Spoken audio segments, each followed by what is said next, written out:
Mai ki tēnā hui. Welcome to this Infrastructure and Environment Committee meeting of the 6th November 2024. Welcome to those who are joining us in the chamber. Thank you for coming. We see some staff here today with us. Also welcome to those online who are joining us via the live stream. Just a reminder that we are being live streamed, and just remember to please turn your phones off. I'd like to start today's meeting by inviting Councillor Kiriopa to start with a karakia, please.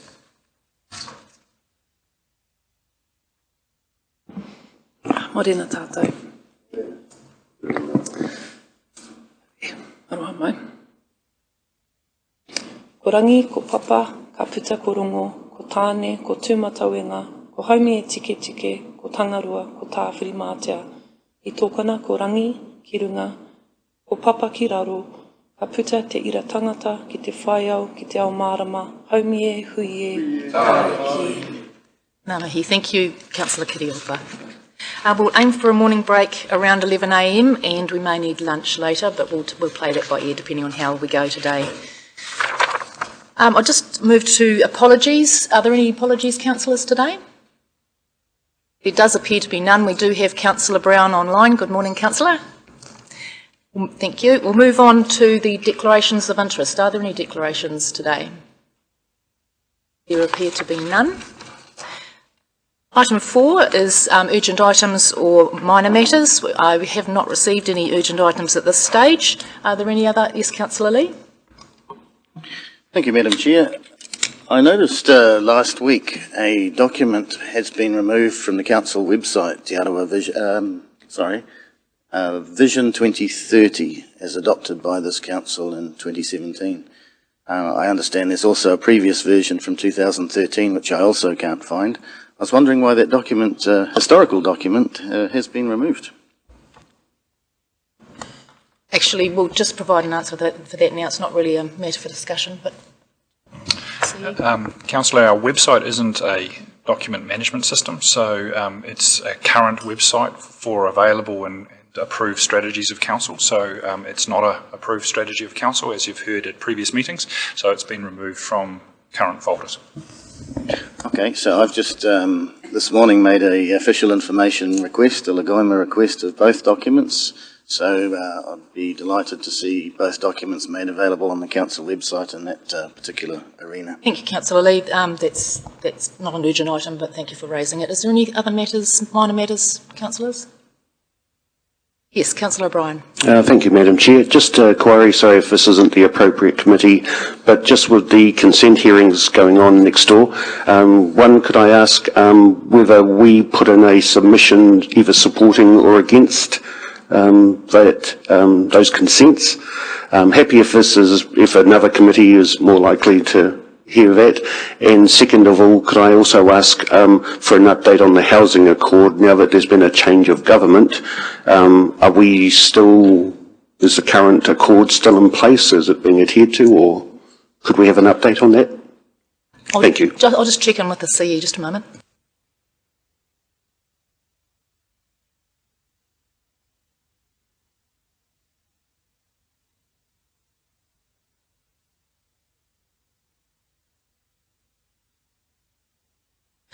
Thanks. I'll just hand over to the interim CE for some comment. Thank you. Councillor, just on, I can answer the first part and leave Her Worship to answer the second part on the housing accord. As an organisation or as a political part of the organisation, we did not make a submission to the consent hearings that's currently underway. As you're aware, we have a regulatory function where we must receive and process resource consents. And so as an organisation, that's what we have done. So the staff involved have done that from an RMA perspective. Thank you. Could I just clarify, Madam Chair? So I appreciate the regulatory side, and we have to adhere to that with neutrality, obviously, but no other department of council thought it would be appropriate? No other part of the organisation submitted. Thank you. And Your Worship, you might like to add something? And just briefly regarding the previous housing accord, that was an agreement with the previous government. This new government has set their own expectations, both during the election period and then after being elected, and that is also in alignment with the consents that have been applied for of the 7. This government did announce in June that they want to decrease the emergency housing motels to 4 by mid next year. So we will see how the hearings play out, but so you're aware, I have been keeping councillors up to date with where we're at in discussions with the new Minister of Housing. I have sent a letter to him as well. We are seeking to create a new housing plan for Rotorua to be also set as a priority area for any future housing investment or support, but I am yet to get any further update, but you will be sure to hear from that when we do have it. Through the Chair, thank you very much, Your Worship, for that update. So could I just clarify, what's the actual status of the housing accord now, since the change of government? Is it still active or is it inactive? What I suggest is we can bring an update on where we're at as an organisation. Certainly the accountability of reducing the emergency housing motels, which was a key area of that, is still ongoing, which is why the dashboards are still being updated. Thank you. Thank you. We'll bring an update to you, Councillor. Any further minor matters, councillors? There appear to be none. Thank you. We'll move on to item 5, which is the confirmation of minutes. Could I have a mover and a seconder that the minutes of the Infrastructure and Environment Committee meeting held on the 2nd of October 2024 be confirmed as a true and correct record, please? Moved by Her Worship, seconded by Councillor Wing. Are there any matters for correction? There appear to be none. I'll put that to the vote. All those in favour, please say aye. Against? That is carried. Thank you. There are no presentations today, so we'll move on to item 7, staff reports. This is the adoption of Parikaraka, the Play, Active, Recreation and Sports Strategy. It's on page 14 of your agendas, councillors. I'll ask for a move and a seconder that the report adoption of Parikaraka, Play, Active, Recreation and Sports Strategy be received. Moved by Councillor Kaifong, seconded by Her Worship. All those in favour, please say aye. Against? That is carried. I'll just invite Stavros and Rob to overview the report and introduce our guest online, which is Kitty Pope. Good morning, Kitty. Can you hear us okay? Good morning. Good morning. Thank you. Thank you. I'll leave it over to Rob and Stavros. Thank you. Morena, good morning, Madam Chair and elected members. I will let Rob and Kitty to walk through the presentation. I just want to make a couple of introductory comments to these reports. Just to remind all of us, these reports and presentations about setting a strategy for the long term for active recreation and sports with agreed parameters. Just is quite important from us as a strategy-led organisation, like we have a future development strategy, an infrastructure strategy, soon to be property and facility strategy, also to have a strategy about active sports and recreation areas.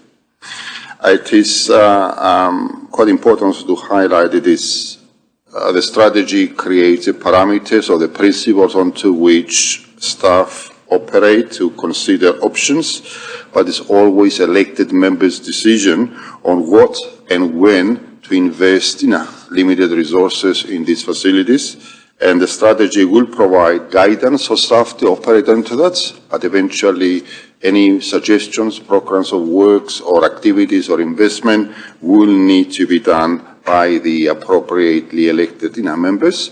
And so the discussion about the strategy today is about setting the parameters of investigation and consideration, but not actually to make decisions on investment proposals at this point in time. Thank you very much. Rob?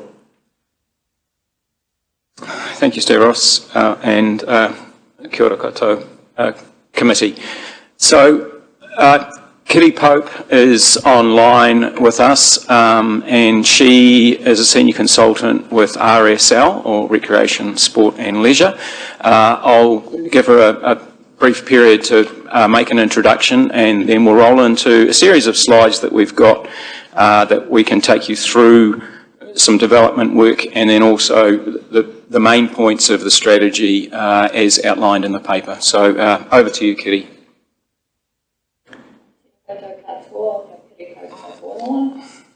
Thanks for having me join with you today. I've been a senior consultant with RSL Consultancy for 5 years now, and previously spent over 10 years in local government roles in Tauranga and the Crow District, so familiar with the work that you do and the environment that you need to operate within. And just in terms of RSL's background, and I guess why we were brought in to do this work with Rotorua Lakes Council, we do have significant experience developing play, active recreation and sports strategies and spaces and places, facility plans. We work across New Zealand, and we've done similar work from Northland to Southland and all sorts of places in between, and myself having previously lived in the Bay of Plenty and got a lot of work back in the Bay of Plenty as well. So thanks very much for allowing me to be involved with this. Thank you, Kitty. We'll get into it. Let's get ourselves. Here we go. So, just putting a little bit of local context around play, active recreation, and sport. We know from New Zealand investigations that actually Rotorua is quite an active city. The population in Rotorua is generally more active than average across the country. And in surveys that have been done, about 70% of the population have been active within the last week doing things, which is, like I say, is quite high.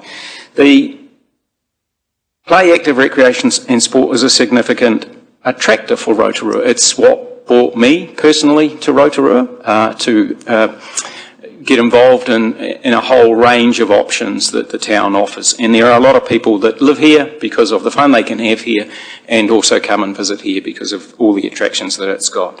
We know we've got about 10,000 people involved in winter community sport. That's just the participants, not the mums and the dads and everyone else who gets dragged along. And summertime, we've got about 5,000 people.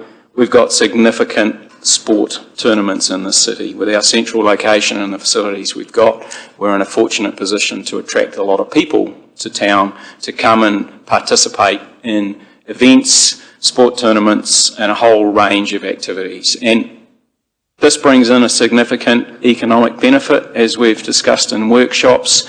We know that even the mountain biking brings in approximately 140 million a year. There's a whole range of other things, the sports tournaments. Each Waka Ama tournament that happens at Lake Tiki Tapu every year brings in about $1 million. So there's been a number of economic investigations to understand how important it is for the city. And of course, being active makes people healthier, makes our community healthier, and basically gives everyone a better quality of life and does a lot for our community well-being. We've got some pretty significant challenges in Rotorua. We know from surveys of users, long-term plan submissions, regional and national sport insights, our open space network planning, and a lot of other feedback that we generally don't have enough of some facilities and some key needs for play, active recreation and sport. Some of our facilities are fairly aged, and the cost to meet community expectations in looking after some of these facilities are challenging, as you will have seen through LTP and other processes as well.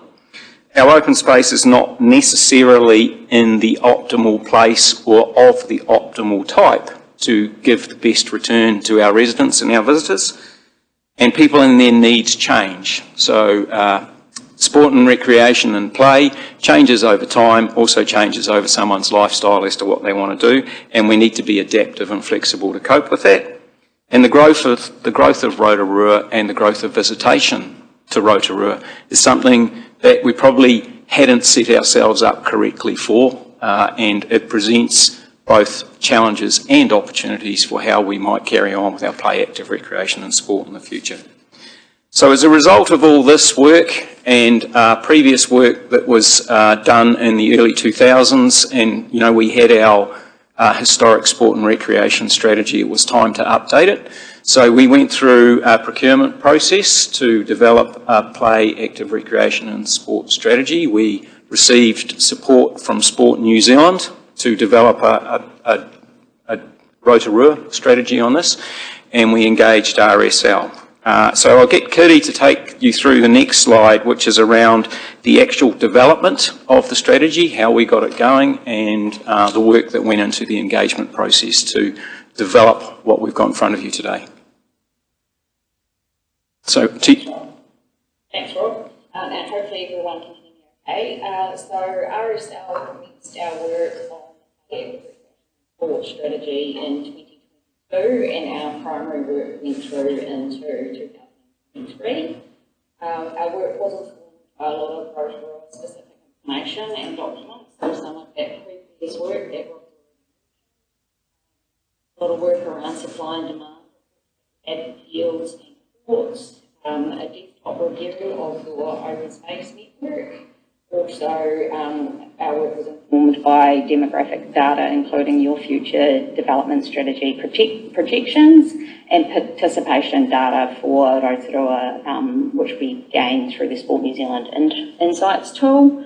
We also looked at trends in play, active recreation and sports, sort of nationally and internationally, and particularly did quite a bit of a dive into Sport New Zealand strategies and reports, and also used information like Sport Bay of Plenty's Regional Sports Organisation Survey from 2021, the Bay of Plenty Spaces and Places strategy, the previous version. I've just recently worked on the new version as well. And we also looked at national code-specific strategies. So some codes have specific plans around the future facilities that they see that their sport needs, football, for example. We really focused on community engagement, so it was a pretty significant piece of work for your community. There were 6 online surveys, stakeholder workshops, and a number of community meetings in Wānanga, as well as individual meetings with different interest groups. And so the 6 online surveys, we were really impressed with the response rate that we had for those. There was over 600 responses received to the 2 sort of general public surveys that went out.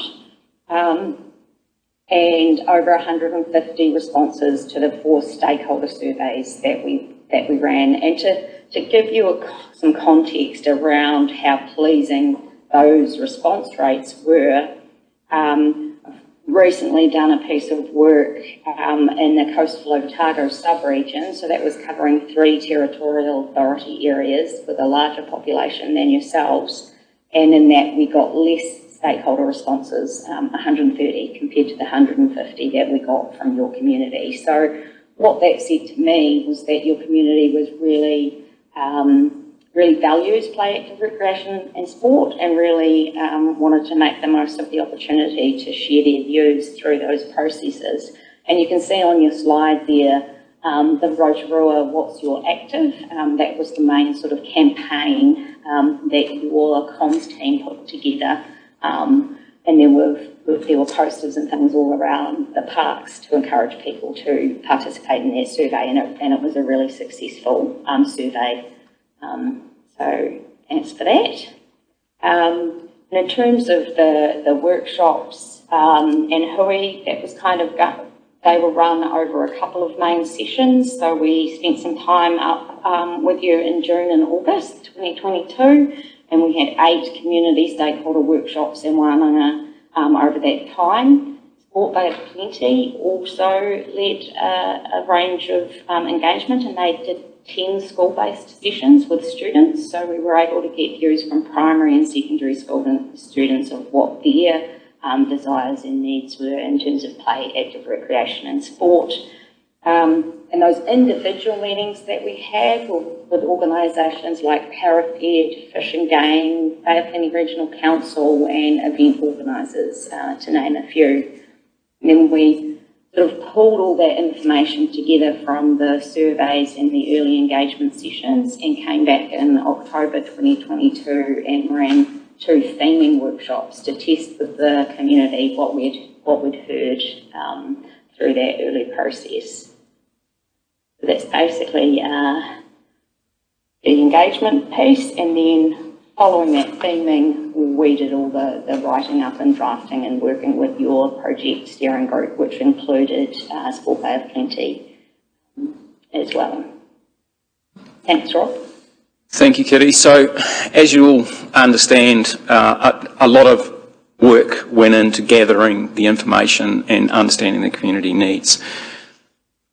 This effectively is the strategy on a page. It's in front of you in the document. It focuses on, the centre of the circle is our why. What is our vision? Te toiaranga o te tangata, me te hapori, koe ana te eho o te mahine. So the health and well-being of our people and our taia is the essence of what we do. That was the derived vision from all the feedback that we had. We got some very clear signals from the community about their aspirations, which were around the sense of place and connectedness, the te taia, the environment, and also equity and inclusivity. And from those sort of key aspirations and principles with that vision, there were 4 approaches developed, which we will go through in a sequence here. Kitty will take the first one and I'll take the 3, but really it was around understanding the way that we will approach trying to meet the needs of the community for play, active recreation and sport. So the first one is around policy and planning, and that's an internal and external piece, and I'll let Kerry explain that.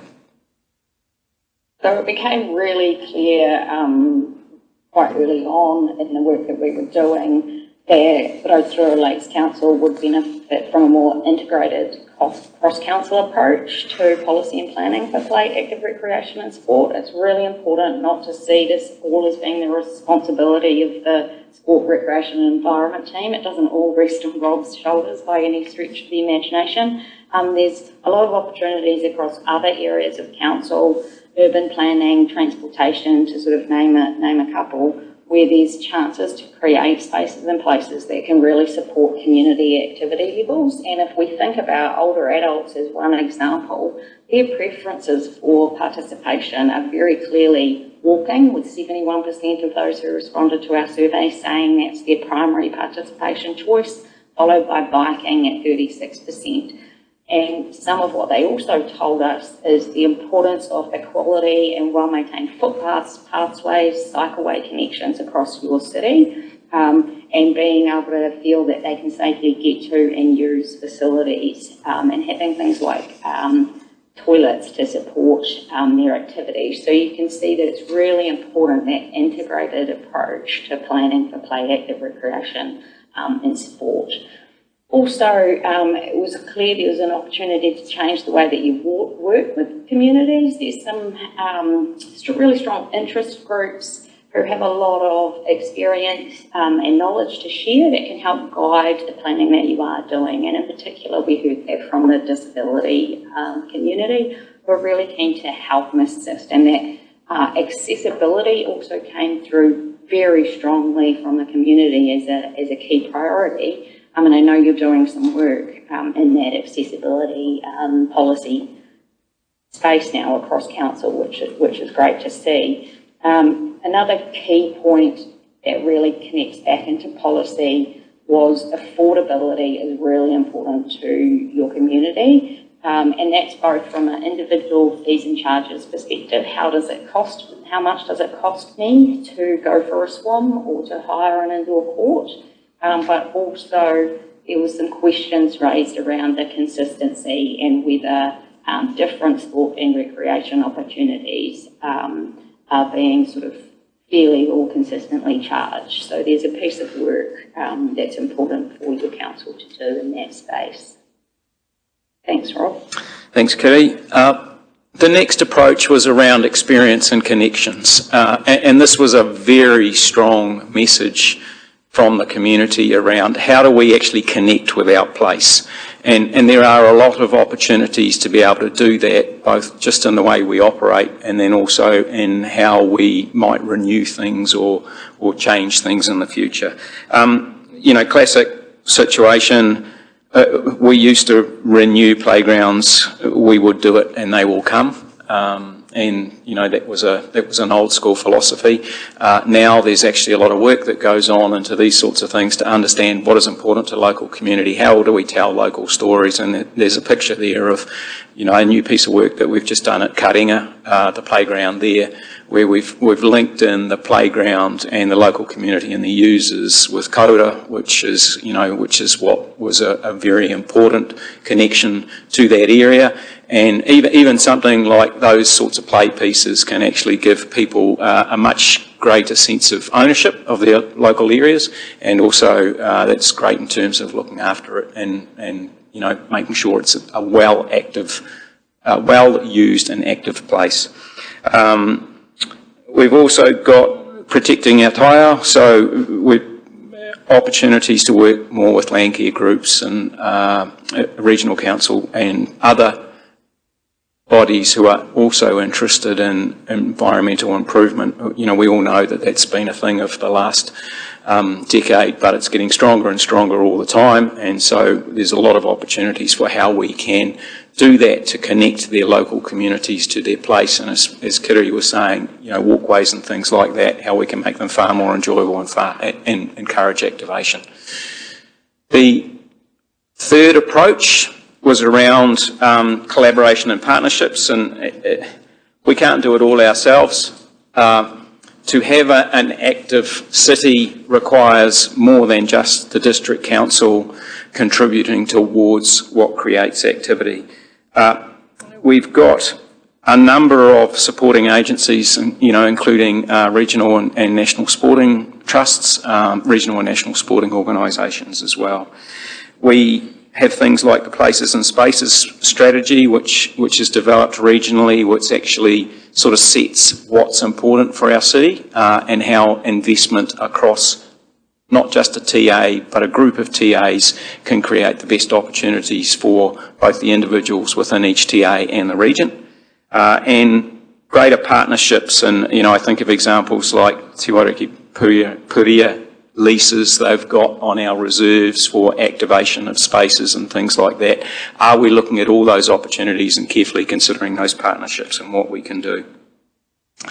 So there's a body of engagement, operational and partnership work that can happen to improve what we do with play, active recreation and sport across the city. The final approach is the spaces and places, and you know, this is where our actual areas that we provide and that we also support others providing, what sort of advantages can we make across that? We were getting consistent messages about quality. We all know from workshops and supply and demand that we've got some areas that certainly need more supply to meet current demands and will need more supply to meet future demands. So there's a number of success measures there and opportunities. A lot of them are going to rely on capital investment, and this is where the recommendations from this is that we actually need to do a lot more work to understand the options for that sort of future investment, because there are a number of ways that we can do things. The strategy doesn't propose a whole pile of solutions. It says that these are things that we need to investigate to understand how we can create more supply in areas that we need it, or how we can improve quality in areas that we've got but are not meeting the current expectations of our community. So the summary of the strategy really is that there was a lot of work that went on behind it. So I'd like everyone to understand that, you know, it was a significant piece of work happening over a significant period of time. It provides guidance for the way that we're going to operate, and also what we need to consider in the future for how we can meet some of the needs of our community. There will need to be further investigative work that comes from this strategy. It's a living document that we want to have the capacity to be flexible. So implementation plans will need to be developed over time to understand how we can produce the results our community needs. That's really you know, there are a number of things that we can do operationally in terms of things like our integrated planning. You know, we can walk and spend more time with the transport team and understand how we can produce some of these results. We can work with our urban planning team. We can also work with external agencies on what we can do. So that's a realisation and an understanding of what we can contribute by making sure that we're taking a wider view of what we're doing for play, active recreation and sport. There's a lot of partnerships out there. There's a lot of people wanting to participate with us. With this document, they will understand what it is that we're looking for, and so what partnerships they can tap into as well. And so those last 2 points are around developing implementation plans to understand what is our capital needs in the future, so to guide our next LTP investment, and also what operational needs, what might we need in terms of OPEX, so collaborating, improving opportunities and the way that we produce our open spaces and maintain our open spaces. So I'm happy to leave that there for any questions. Kiri will be available for any questions, and thank you for your time. Thank you, Rob, and thank you, Kiri, too, for your help with the presentation. It was really helpful to understand the level of consultation that went on behind this piece of work in the many years that it's been going on. So thank you for that. I'm going to now move to the councillors and see if they have any questions.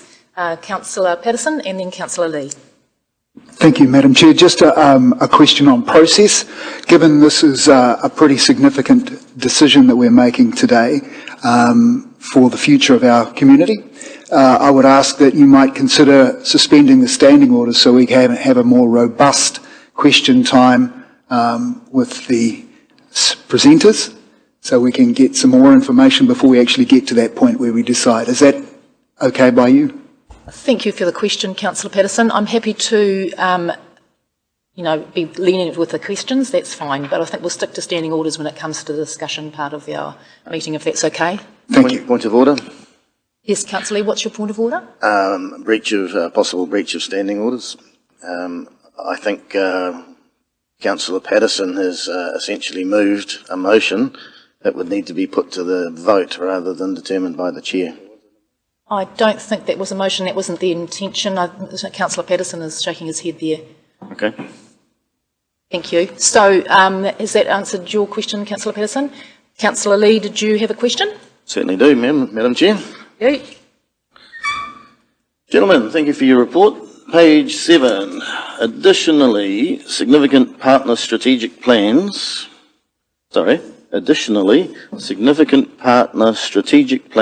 such as the Te Arawa 2050 vision have been reviewed to align principles, objectives, approaches and actions identified in this strategy. Could you tell me who the additional significant partners are, please? Sorry, Councillor, you're talking about page 7 of the report to Council or page 7 of the PARS? Page 7 of the PARS.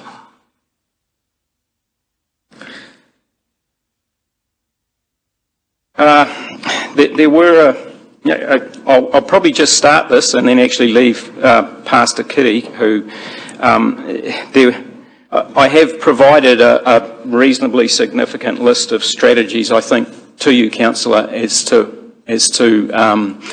what was considered in this. I'll have to find the full, there is a full list of about 20 strategies, I think, that was provided that are also in the summary report, but it was an extensive review and compilation of what is happening nationally in sport, recreation and play space. Right, so we're talking regional councils, sporting organisations. Was the Springfield Golf Club one of the strategic partners? So if I can add to that, there was over 30 strategies and reports from local organisations and Sport New Zealand as examples that we reviewed as part of this piece of work. So Sport Bay of Plenty, Fordlands Community Strategic Plan, sports field construction quality assessments, all sorts of different reports. Was the Springfield Golf Club consulted? the Springfield Golf Club were consulted. They contributed to the survey, stakeholder survey that was undertaken, and they did not request to participate in the follow-up community workshops that were held in October. But at the same time as we were doing this piece of work, we were also doing the Rotorua golf strategy, and the Rotorua golf courses all came to a stakeholder workshop that was dedicated around golf. So, and that was occurring on a similar timeline. Thank you. So yes, Okay. they were involved. Could you please provide me with a copy of the Springfield Golf Club's contribution to this? Councillor?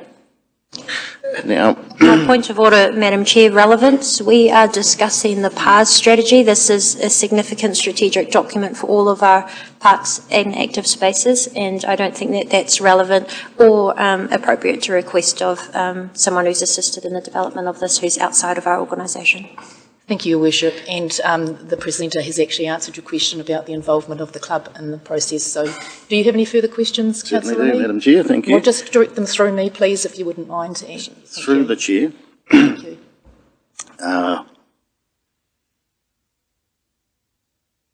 Have you given any consideration to this council's vision? If I can address that, you know, this, yes, this council's vision, you know, has got a number of areas around authentic engagement. It's also got a range of objectives, you know, one of which is active, which is probably, you know, recognises that we want the right quantity and quality and accessibility for encouraging play, active recreation and sport, and this strategy very clearly is focused on that. Sorry, I'm not familiar with which document you're referring to there, Rob. Councillor, everyone has had a copy of the vision and the community outcomes. We're all very clear on what they are. Oh, the priorities you're referring to. Thank you, Chair. Do you have a further question, or shall I move on to another councillor? Yes, I have. Thank you, further because there will questions. be other questions. Yes, sure. I do appreciate you being generous with the time, because, as Councillor Patterson said, this is an important document.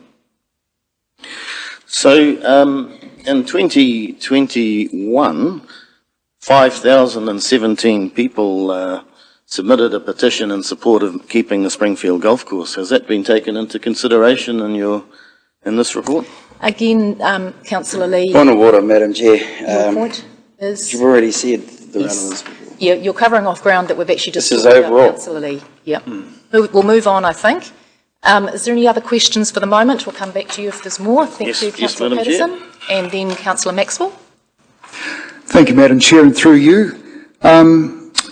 I've got, I guess, questions on the presentation and then also on the agenda. So I'll start with questions on the presentation. So firstly, on page 3, you mentioned poor connectivity, or should I say slide 3. Poor connectivity is one of the challenges that we have with our open space network.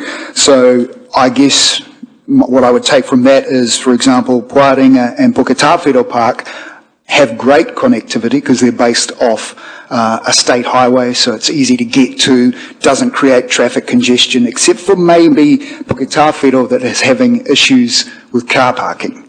Whereas when you look at the likes of the International Stadium and Westbrook, because they're situated in a suburb, those streets can get very clogged when there's very large events like international sports matches, etc. on. So is that what you mean by poor connectivity? Can I respond to that? Certainly. Councillor Patterson?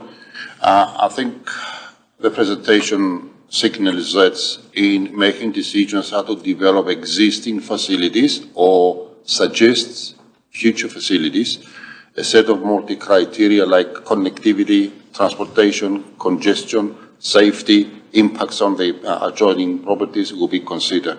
So, connectivity is one of the many considerations we'll have to take into consideration before we arrive at any suggestion of investment and program of enhancement of facilities.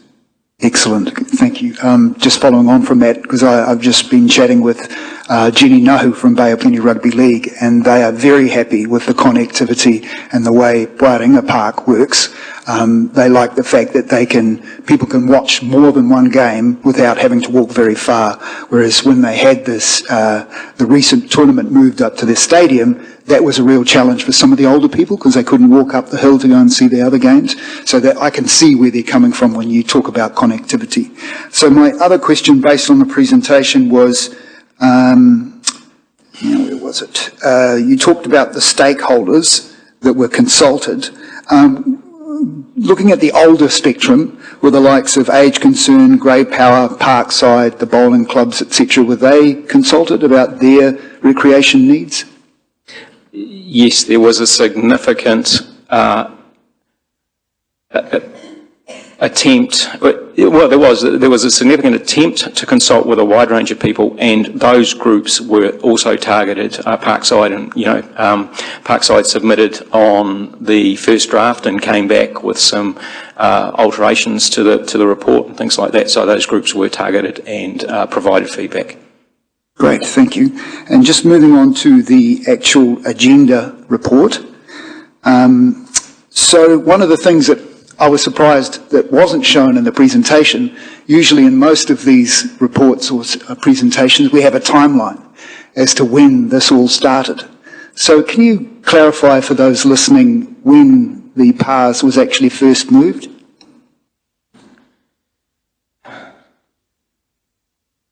In the report, the PARS process, the procurement of the PARS happened from about early 22, and then from about mid 22, the development of the PARS occurred over a 12 to 18 month period.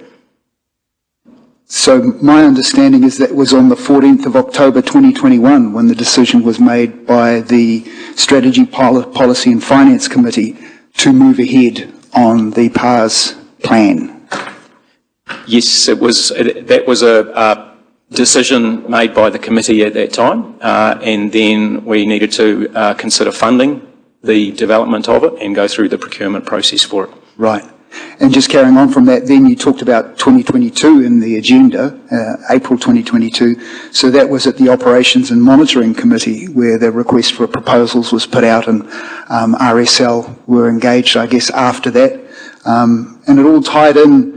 I think the last comment there was rather good. It says the PARS will replace the existing Sport and Recreation Strategy 2030 and deliver a framework to support planning for open space recreation facilities and partnership requirements, and also develop a play, active recreation and sports strategy and open space network plan for the Rotorua district. Is that all? That was all part of that, wasn't it? Yes, I don't have that in front of me, but that was what was actually the program included open space network plan as well as the PARS. Right. And just one question about how much have we spent on the PARS plan to date? The development of the PARS plan was around $103,000 with all the engagement that was associated with it as well, and Sport New Zealand contributed towards that funding as well. Okay, so the Goima request that I was given on May 2023, the answer to that was $117,964. So that's back in May of 23. So there's probably been a bit more invested in time and effort, resources. That was in May 23. I'm not sure if there's any more RSL time involved in that. That 117 obviously included a slightly wider range that I just checked, but that was the RSL cost was 103 up to this point in time. Right. Okay, so the final line in that that document that I secured said, this strategy will also provide a needs analysis required to inform any future decision-making relating to the potential for a Westbrook Sport and Recreation Precinct. So that was all tied in from that decision back in 2021. That was tied in from, yes, that 2021 decision. That's what instigated the development of the PARs, and through the process we have come up with the framework that's in front of you today. Thank you for your leeway on that, Madam Chair. One last question. So in the agenda, page 16, the bottom paragraph says, implementation of the identified approaches in the strategy will require more investigative work on options and feasibility for future capital investment, which may be considered in the 2027-37 LTP development process. So is that the 19 million that was identified in the priority 2 capital works that we didn't actually progress, but is sitting there as PARS implementation as 19 million? Is that what that's for? I'm not familiar with the full list of what made through to the priority 2, but yes, I think so. There were sports field improvement investments, and also things like accessibility and things like that that were originally proposed, which I think were part of that priority 2 list. Thank you. Thank you, Councillor Patterson. Councillor Maxwell, you had a question? Thank you very much, Madam Chair.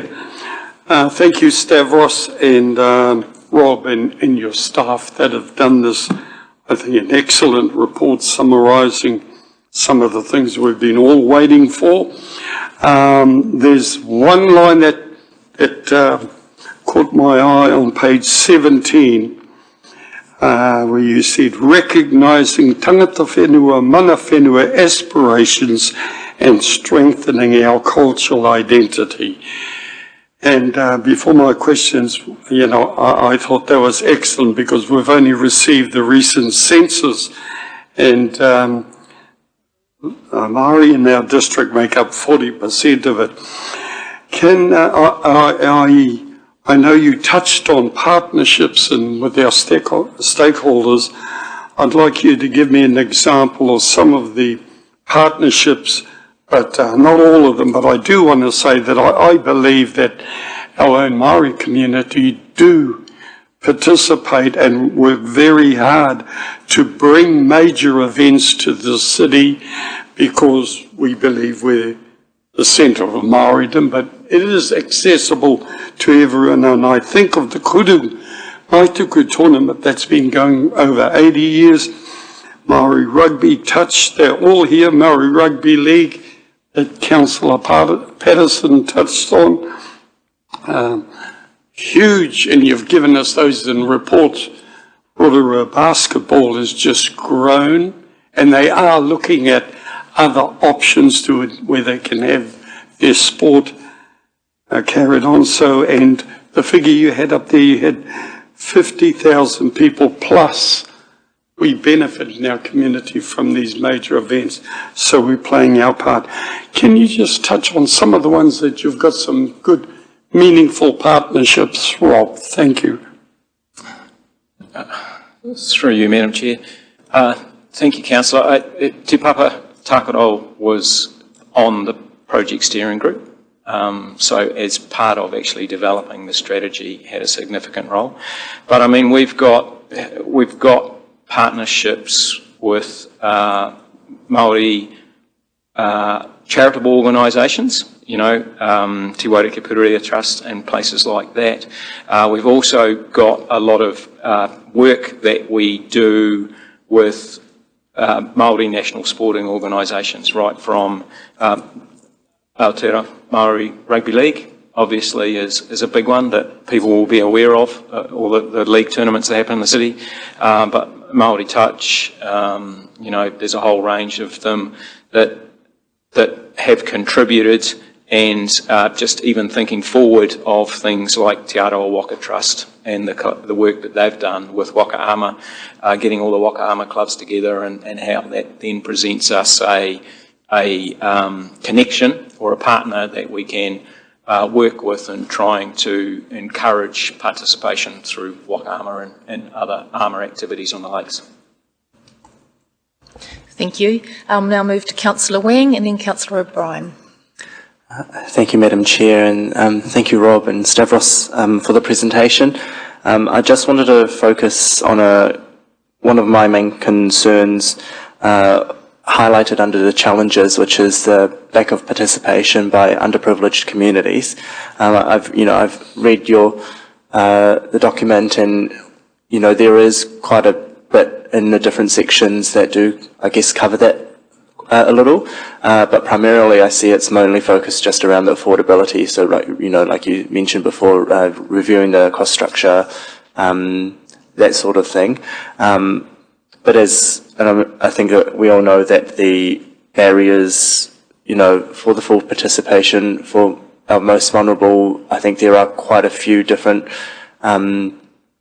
faces for that. And, I think for the low socioeconomic, people coming, especially our young people coming from the lower socioeconomic backgrounds, there are a lot of barriers to get them involved in this. But with not getting involved in this, the impact on their health and well-being is quite significant as well. So I guess, are you able to talk a little bit more about what is going to be done, I guess, to address those barriers, and I guess whether or not, things like the Child Equity Program could come into play to, collaborate, I guess, to help support this? Through you, Madam Chair.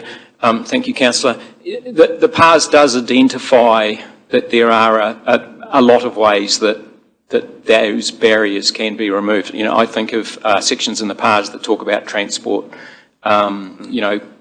We don't have buses that go to Tikitapu where everyone likes to go and swim and things like that. You've got those affordability questions, but you've also got transport abilities like that.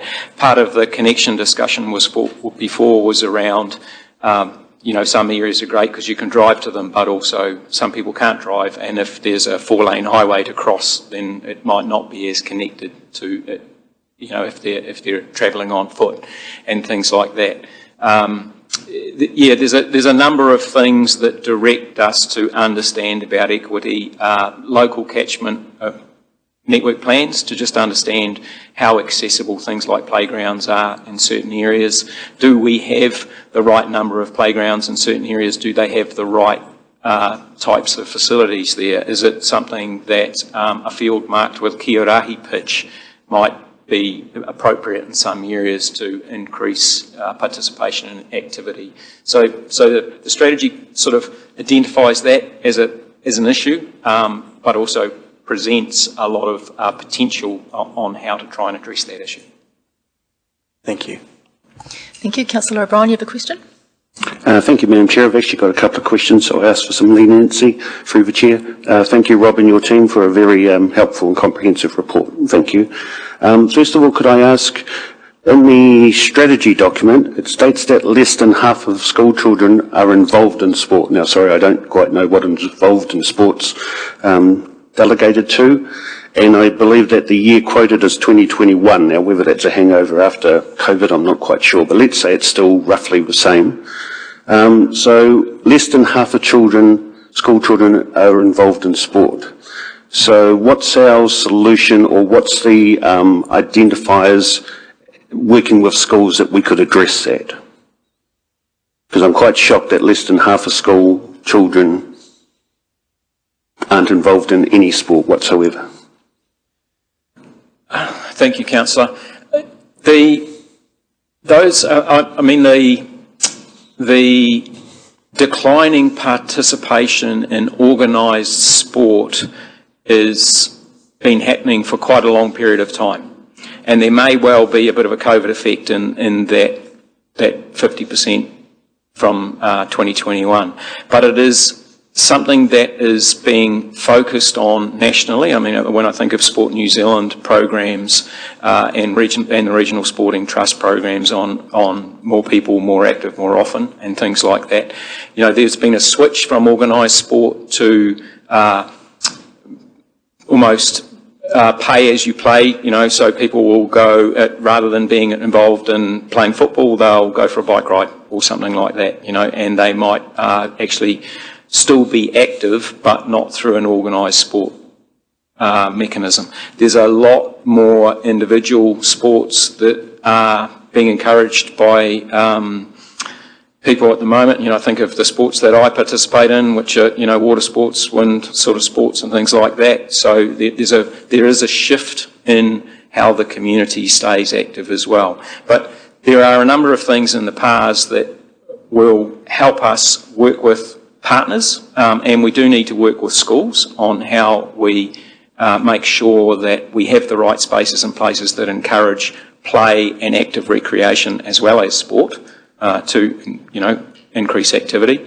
And certainly it's a national directive that is getting a lot of investment from national and regional sporting organisations as well. Okay, so can I sort of make a couple of comments to Councillor O'Brien? I think we need to distinguish between participation in organised sports and actually receiving some actual physical exercise. All schools got the, work programs that do physical educational programs. Also, we should also know that recent surveys indicate that the majority of Rotorua community take their physical activity by simply walking or cycling. If you actually compare the percentage of people participating into organised sports are quite low compared to their physical activity people individually take for walking and cycling and so on. So I think it's quite important the strategy to distinguish that people are active but not always active through organised sports. thank you, I appreciate that, and perhaps if we'd had some figures, perhaps going further with that, it might have helped, certainly, but I'm sure you're on top of that in the future. Also in your report you have here, undertake a feasibility assessment to identify the potential of improving indoor court provision by repurposing the Energy Event Centre to primarily serve community sport. Now, I'm all in favour of that, by all means.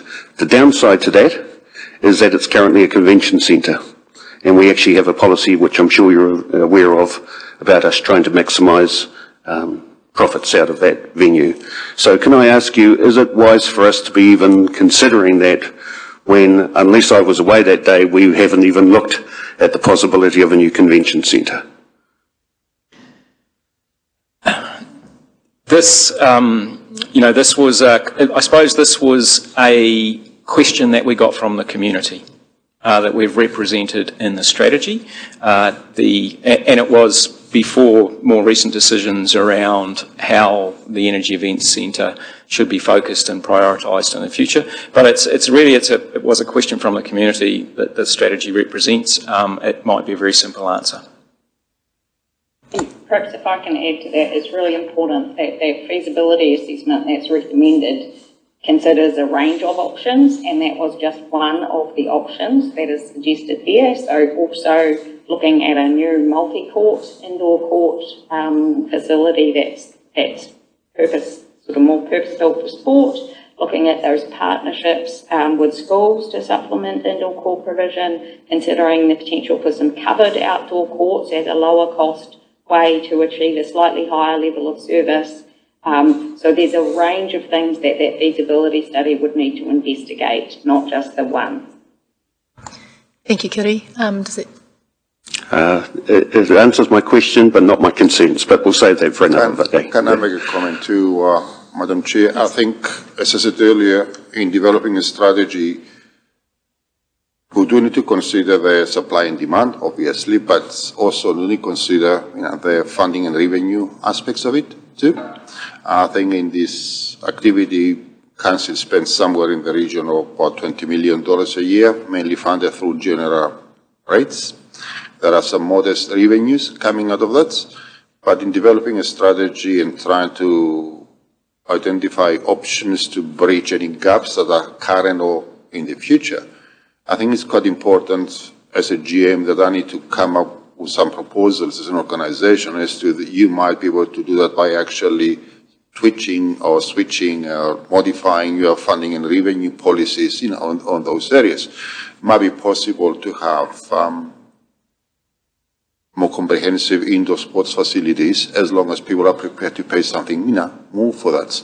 So I don't know the answers to that, but I think you're quite right, Councillor O'Brien. We've got to be we need to be careful as to not to create conflicts between one activity like the event center and sports facilities, but there might be options to have alternatives to that if people are given the option to pay something more than they currently pay. So I don't know the answer to that, but the strategy should be addressing these questions. Thank you. And just my final question, Madam Chair. Again, from page 25 of the strategy, investigate surface and site options to provide an additional 3 to 5 sports fields. We've discussed that before, and I think it was also in the Westbrook Sports Precinct proposal. Also in there is investigate the feasibility of an integrated 12-field touch football venue to support growth. So if we're talking 3 to 5 fields already, are we talking an additional 6 fields again, or is that incorporated in the 3 to 5? The strategy identified significant tournament space as being desired by certain clubs and codes. We're actually very close to that already with our largest park, Rayboard, Westbrook, Smallbone sort of type of area anyway. So it's not an addition to those. The other field areas were more around actual growth, and as part of the integration with the future development strategy, we need to consider where they might be. I don't think the number's certainly not additional. Okay, so the current of looking for site or sites of approximately 3 to 5 fields is correct. Maybe, yes. We need to understand. We're going through a couple of field development processes at the moment with Te Toki, and so that's giving us a larger capacity in that central area. But also, we need to understand the future development strategy implications and how that's rolling out, and where those opportunities are being taken up for us to understand how many more fields we need and where they might be. Thank you. And finally, could I just ask, I'm guessing here that this comes under your remit, but apologies if it doesn't. When we talk about open spaces, the Regional Council, Bay of Plenty Regional Council, put in their long-term plan an option around a regional park. So, and I believe that we apparently put in a submission opposing that, although it didn't come before Council. I believe there was a submission put in opposing it. Can I ask, would that be something in your remit, or would that be set outside whether we would support or we would contribute to what activities we would want to see there? Does that come under your auspices, or is there another committee somewhere that... I will try to respond to that, and there are 2 levels of that. The first question is that, what is the purpose of the regional park? What's the objective of the regional park? We still have to discuss that with our partners in the Regional Council, because if the objective is to ensure achieving the targets of nitrogen reduction from the goals, the strategy group still has to consider such an option. Has not been discussed or agreed as an option. If it's going to be as a purely recreation facility, then we have an economic interest to ask the question, will it dilute other facilities we've got, like the forest and, or recreational areas? So we are not heavily involved into these discussions yet. We stated that it needs to be considered very carefully, but I think it's not really part and parcel of a parcel of strategy, to be supportive of that, either on a nitrogen reduction basis or as a recreational facility. Thank you, Councillor. I'll just tell you who is up next. That's Councillor Waru, and then we'll have Mayor Tapsell, Councillor Brown, and then Councillor Lee. Thank you. Councillor Kia ora te tia mana o tira tātou katoa. Yes, there was Rob. Kia koe hoki anō e kiri. Thank you for the report. Can I commend you on the mahi it's taken to get to this point.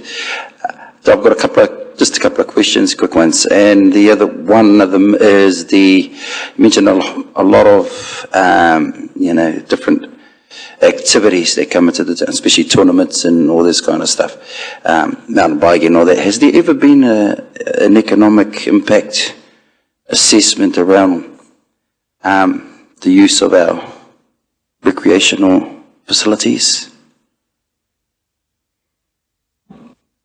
Not specifically to Rotorua. I know that there are a lot of national pieces of work on the value that sport, recreation and play brings to the country, but I'm not sure that there's been one done specifically on Rotorua, nor perhaps even on the region, unless you know any differently, Kiri. So nationally, what the data from Sport New Zealand indicates is for every dollar invested in play, active recreation and sport, you get a return of $2.17, I believe. In terms of specific economic impact, typically I understand those have been done on an event-by-event basis. I think there has been some economic impact done on some of the mountain biking events in Rotorua, but I'm not aware of a general economic impact on all play, active recreation, sport or tournaments that come into the city. Thank you. I think it'd be good to do, if possible. You know, the mountain bike is one thing, but you know, I think Uncle Trev mentioned a few of the big tournaments, the basketball tournaments, the kapahaka, which is a recreational thing too, don't forget. And there's all these things that all add up to some kind of positive economic impact on the city. And I think if we had that kind of information, it might make, the investment a lot easier to match up or to come by. So this is one thing, but the second question is just around... sorry to interrupt you. JP, sorry, JP. Through Madam Chair, I just thought this is a very good question that obviously taxes Rotorua NZ's mines. Obviously we have the other part of our significant recreational facilities is our accommodation provisions. So that makes us a very attractive location for tournaments. And certainly their perspective is that creates a significant value to us in off-season, shoulder seasons when we're not filled up with just holiday makers. So certainly Rotorua NZ has a view of the implications of significant tournaments on our accommodation bookings.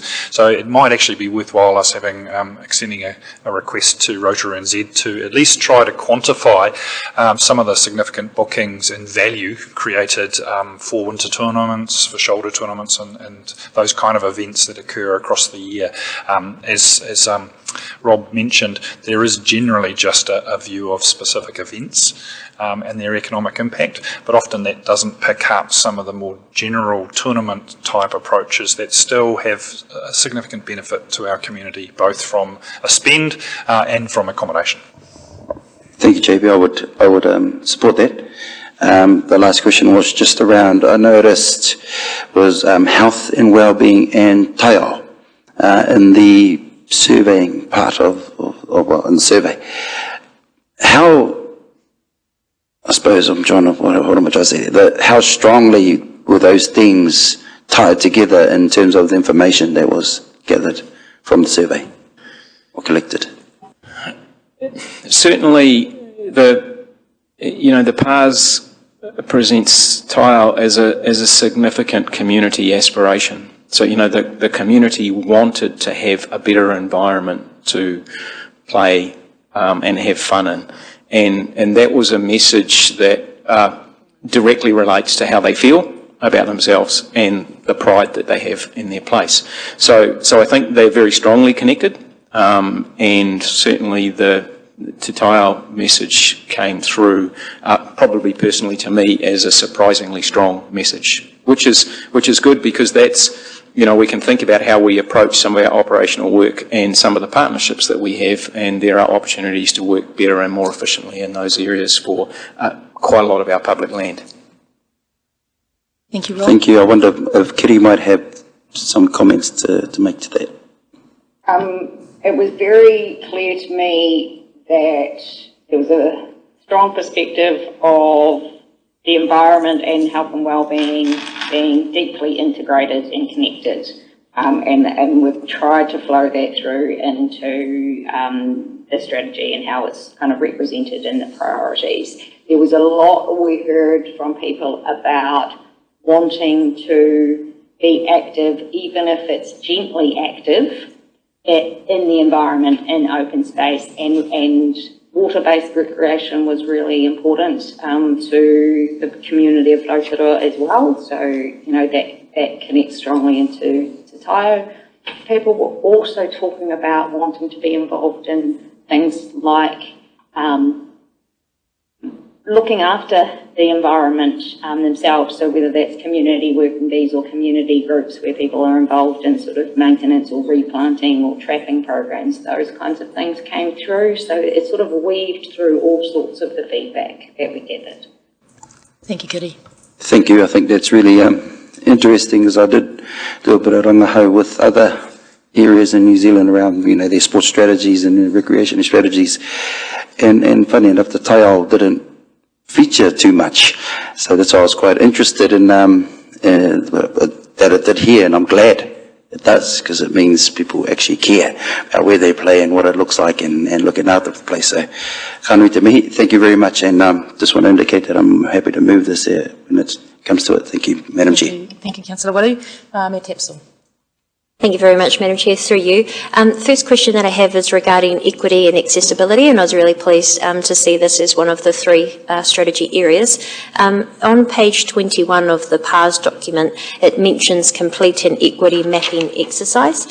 Will this include accessibility in terms of location of our parks and reserves? I understand we have a policy, you may need to remind me, I think it's 200 metres from every house should be a green space for people to play in.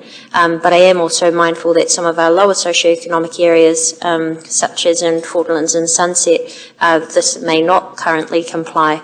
So I just wonder if that is inclusive of those sorts of policies that we have, and if you will also be looking at making sure that in the future investment goes into these areas. Through you, Madam Chair. Yes, equity came through as a very strong message. We do need to do some local area open space catchment plans, so we just need to understand for some of the open space catchments, so the subgroups of our open space network, what have we got of what type, where, and what is needed, and that's certainly where those sort of equity discussions come in, because yes, some groups, the local playground is incredibly important to them because they don't go on skiing holidays every winter and things like that, and other areas that there's other things that people do. So part of that equity mapping is also making sure that we're targeting often hard to hear from groups as well, people who might be relatively silent in the way that they approach these sorts of processes, just to make sure that we're clearly getting a good understanding of what the community needs. So that's how that equity mapping program will work out. Thank you. I'd like to think that any child in Rotorua could walk to a park or green space. The next question I have is regarding funding. So this is really a question around, you've got funding where we need to invest, but there's also potential revenue that comes in from the fees and charges of people using those areas. Will this strategy, well, the implementation of the strategy, prioritise high use areas or sports codes, and also consider the revenue impacts or potential of it? And I ask this because obviously there will be a lot of things that we could or would want to do, but given the nature of limited resource, we do need to prioritise one way or another. So will that be targeted with high use areas? Will this be considered in the implementation? The PARS recognises that we should actually reconsider our fees and charges, which we haven't done for a very long period of time. Probably the key message around fees and charges, there's a couple of key messages. One is affordability, so what is affordable? The second key message was around almost that equity or parity and transparency, because there are some activities that are inherently much more expensive than other activities, and how are those matched in terms of fees and charges that might be put on people who undertake those activities. And so there's certainly some questions in that area that we need to investigate. Thank you. And just my next question regarding funding, and it's on page 22 of PAS, and it's probably a question, Kitty, for you. I do note that you said you've done similar work across New Zealand, and my question's just regarding the potential match funding that's mentioned in the document. Who are the partners that you would expect us to look to do match funding with? Because I'm just mindful that, while that would be fantastic and helpful, if it is a council asset, there may be reluctance from other funders to support what they may think should be a council job to fund and to renew. So some match funding examples are simply a direct relationship between council and a community organisation. So council matching the funding that a local community organisation can raise to contribute to an upgrade or enhancement of a club or public facility. Some parts of the country, there's been successful partnerships put together so in Northland, for example, there's a community trust that is funding young people's participation in sport and recreation, where they have a financial barrier to do that. There are some organisations where equipment is some of the things that is provided. A lot of reliance on community trusts and energy trusts often, and of course you have Rotorua, you have those similar trusts in Rotorua as well.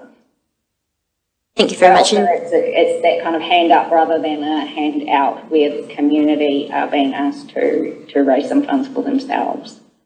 Thank you very much, Kitty. And just my final question, and Stavros, this is likely for you. It's just regarding climate resilience. That is also mentioned in here. Obviously, lake levels and flood areas are a key concern for us. Flooding is our most high-risk area of a natural hazard. Just a question, and it may relate to Bay of Plenty Regional Council and needing to work with them. We've had incredibly high lake levels and streams that have posed a risk and have seen millions of dollars in damage in our public assets, whether that was roads, parks, toilets or barbecues, quite literally being underwater. So investment does need to consider the most appropriate places long term.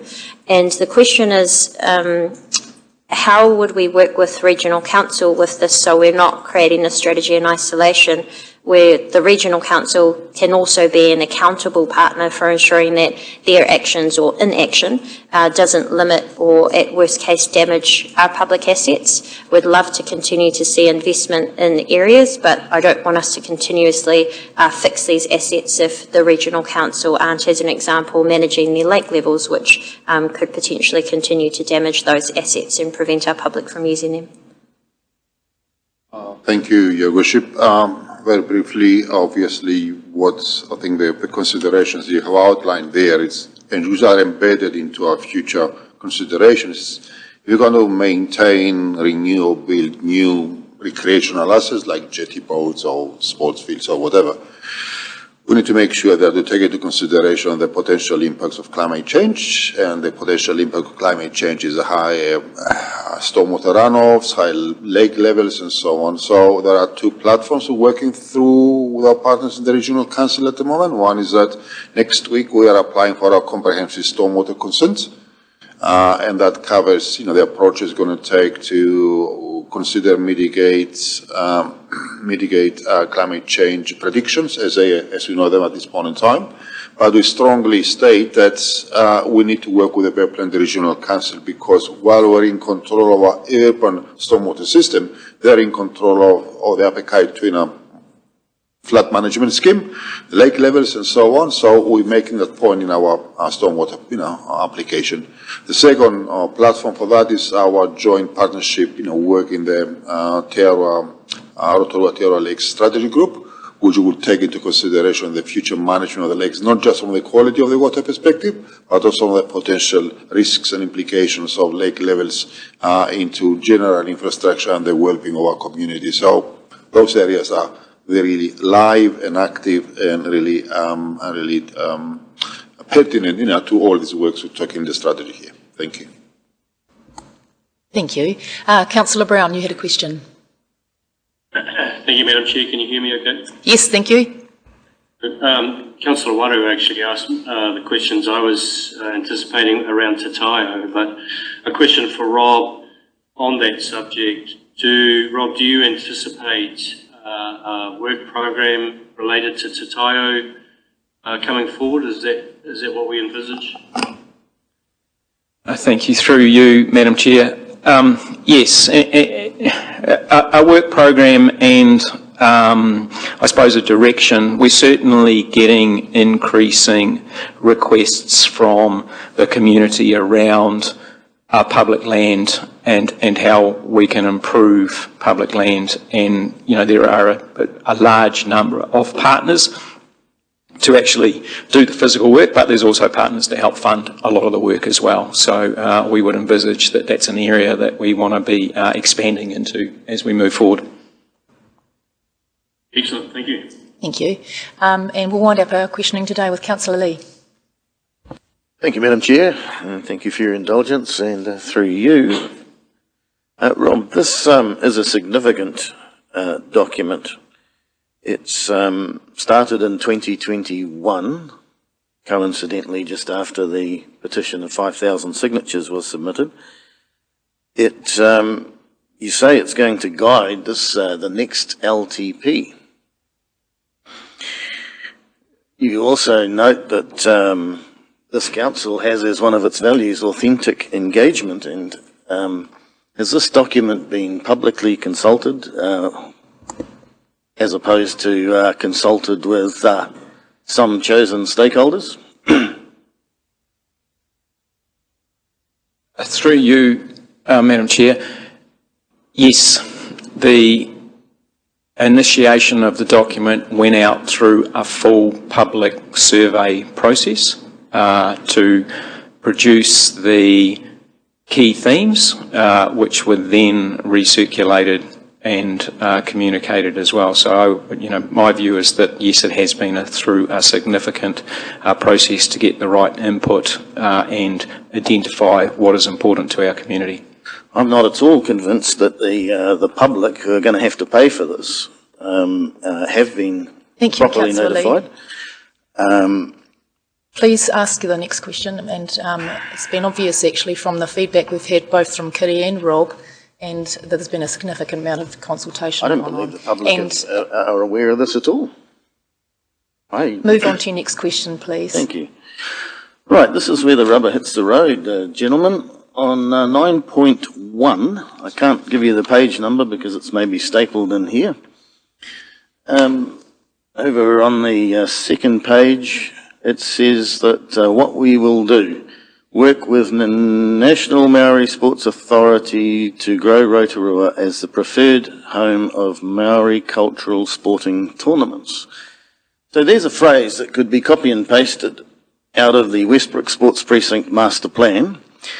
That is what was presented in that plan as being the reason for killing the golf course and building sports fields onto that golf Councillor, course. I think you're straying off the territory that we're actually dealing with today.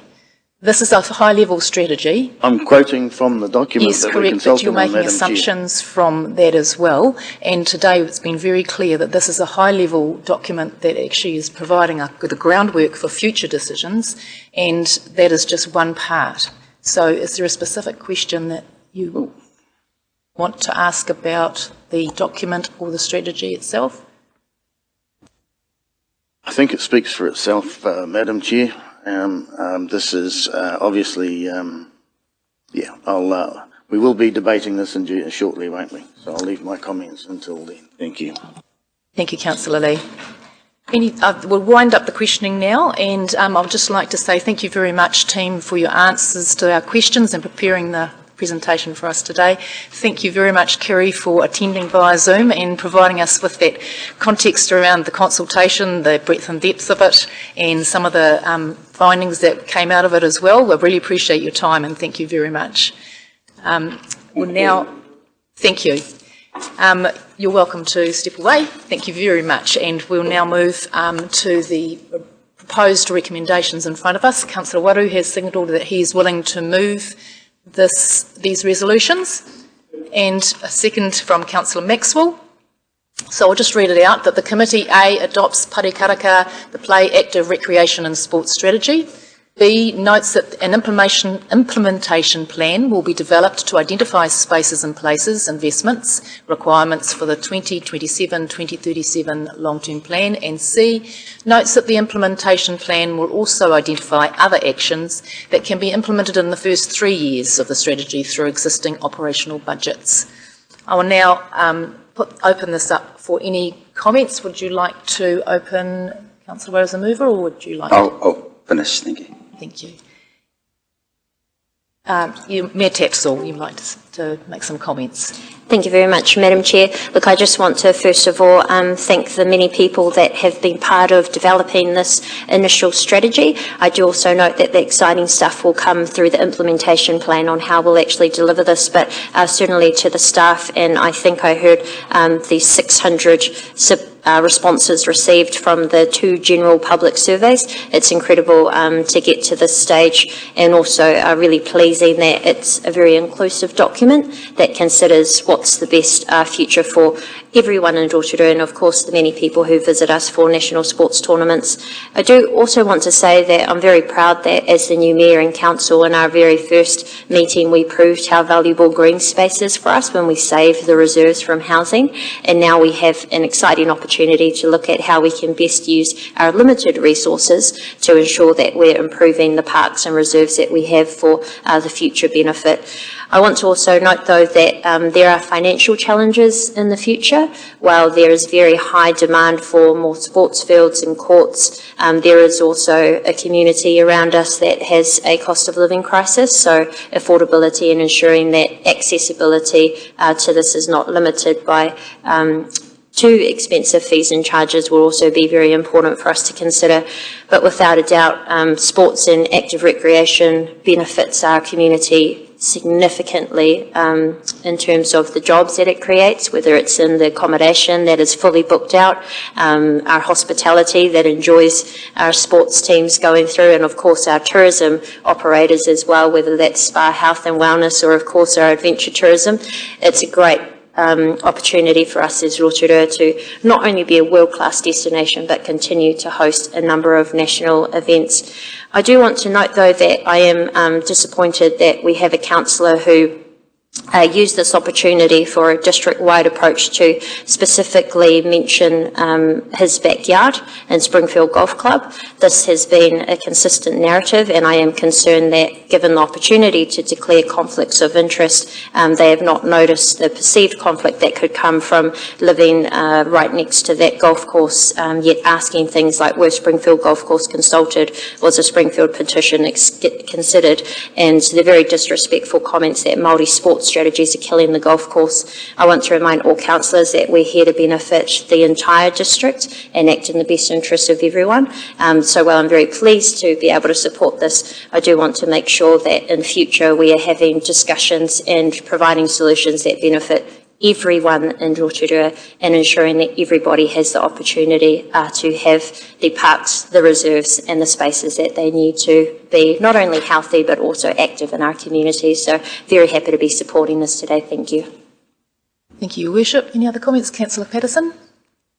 Thank you, Madam Chair, and through you. So I've been involved in the sports industry for 16 years and it's one of my absolute passions.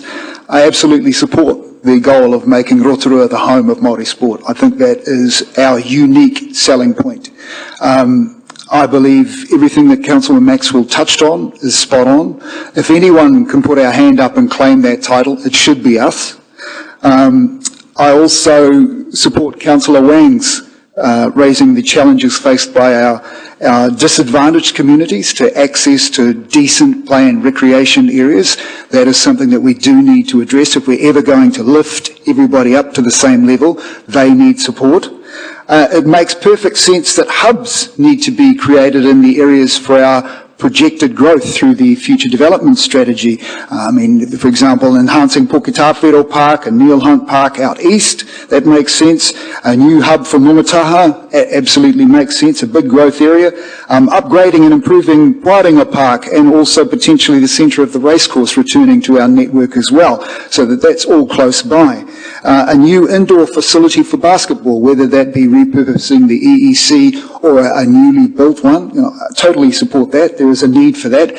What's the old saying? Keep them on the court to keep them out of the court. But what I don't support is what's not showing, sadly. Slide number 6 in the presentation, and from what I read through the past plan, the only time I heard of aged play and recreation was once. We need to make mokopuna decisions, absolutely, but we also need to think about our kaumātua. They need to be kept healthy and active and not necessarily on the basketball court, but out of hospital.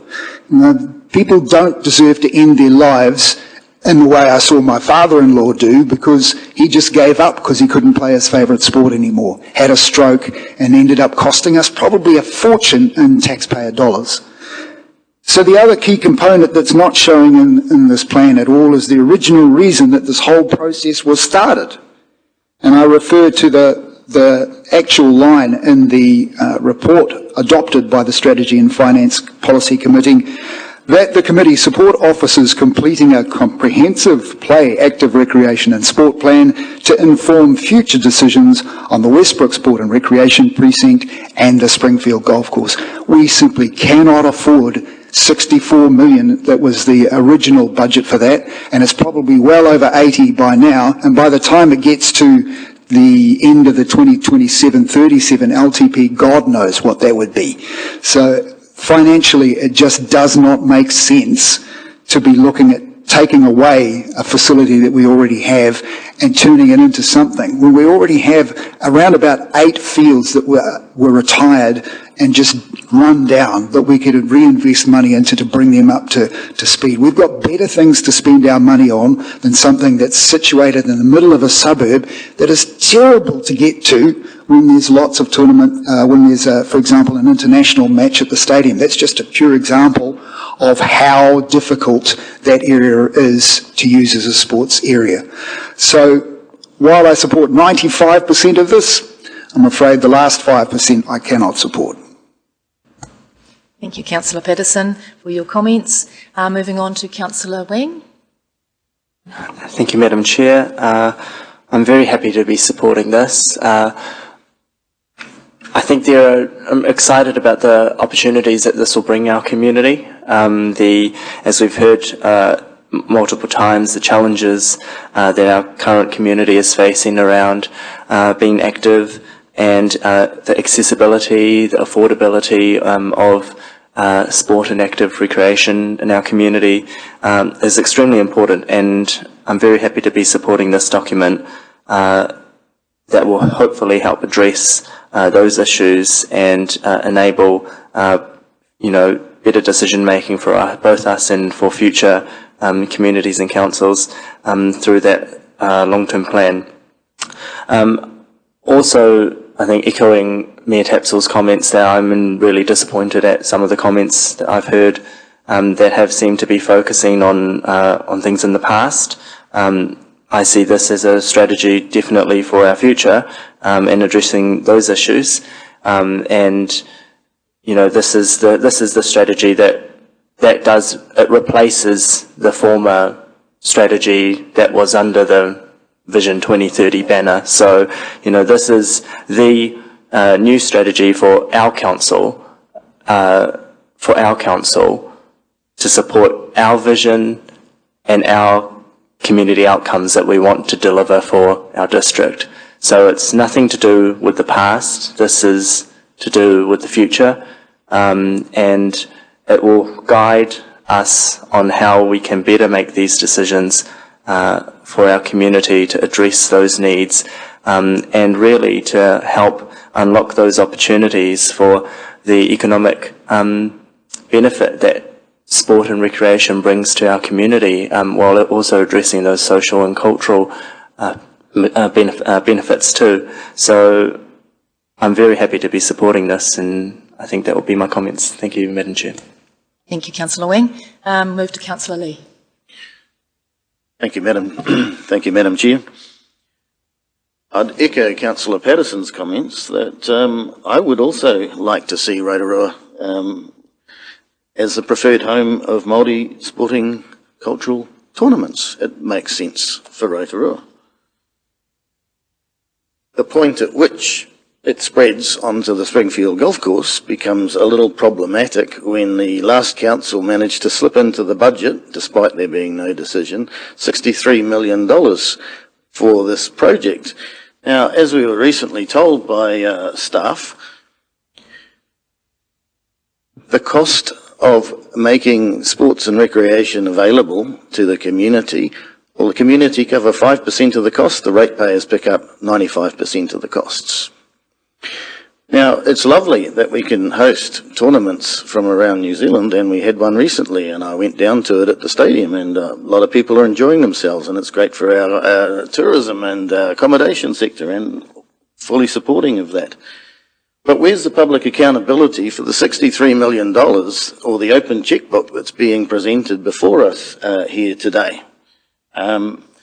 This is going to be informing the next group of councillors on the long-term plan.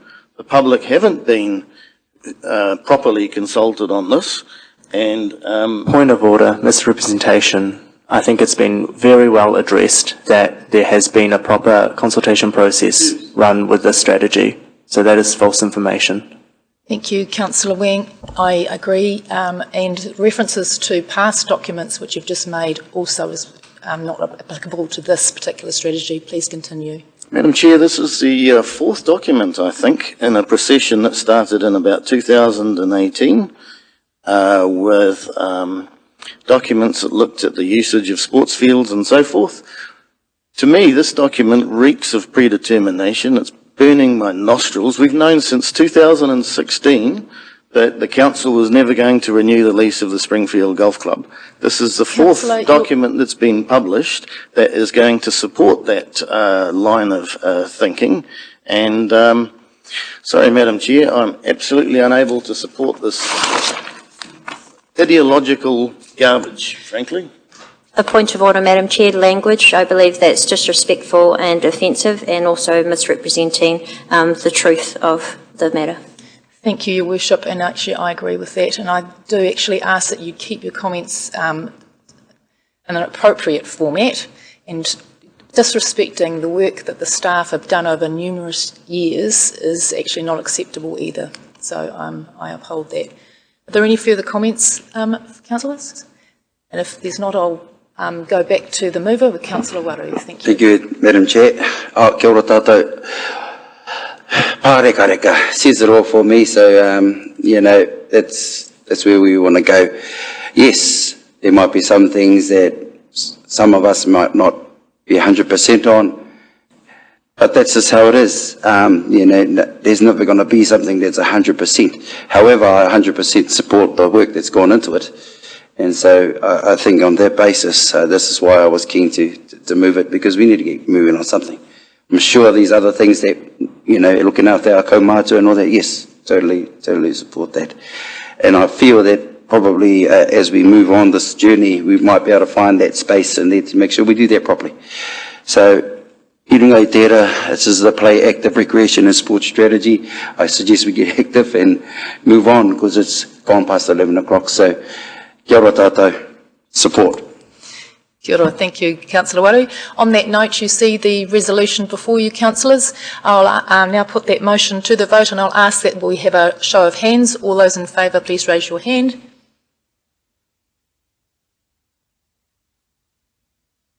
And against? And that is carried. Thank you, councillors. You're right, Councillor Waru, it has approached 11 o'clock. It's probably time that we took a break. We'll have about 20 minutes till we'll come back at about 11:30. Thank you, councillors.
for that break.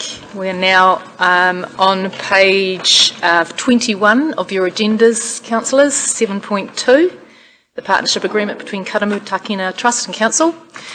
I'd ask that we have a mover for the report to move that the report partnership agreement between Karamu Takina Trust and Council be received, please. Moved by Councillor Waru, seconded by Councillor Kaifong. All those in favour, please say aye. Aye. Against? That is carried. I'd like to invite Stavros to overview the report, please. Thank you, Madam Chair, elected members. I will hope that the report is roughly self-explanatory, outlines a bit of background, the history, and what we propose to do. Just going to make a couple of pertinent, comments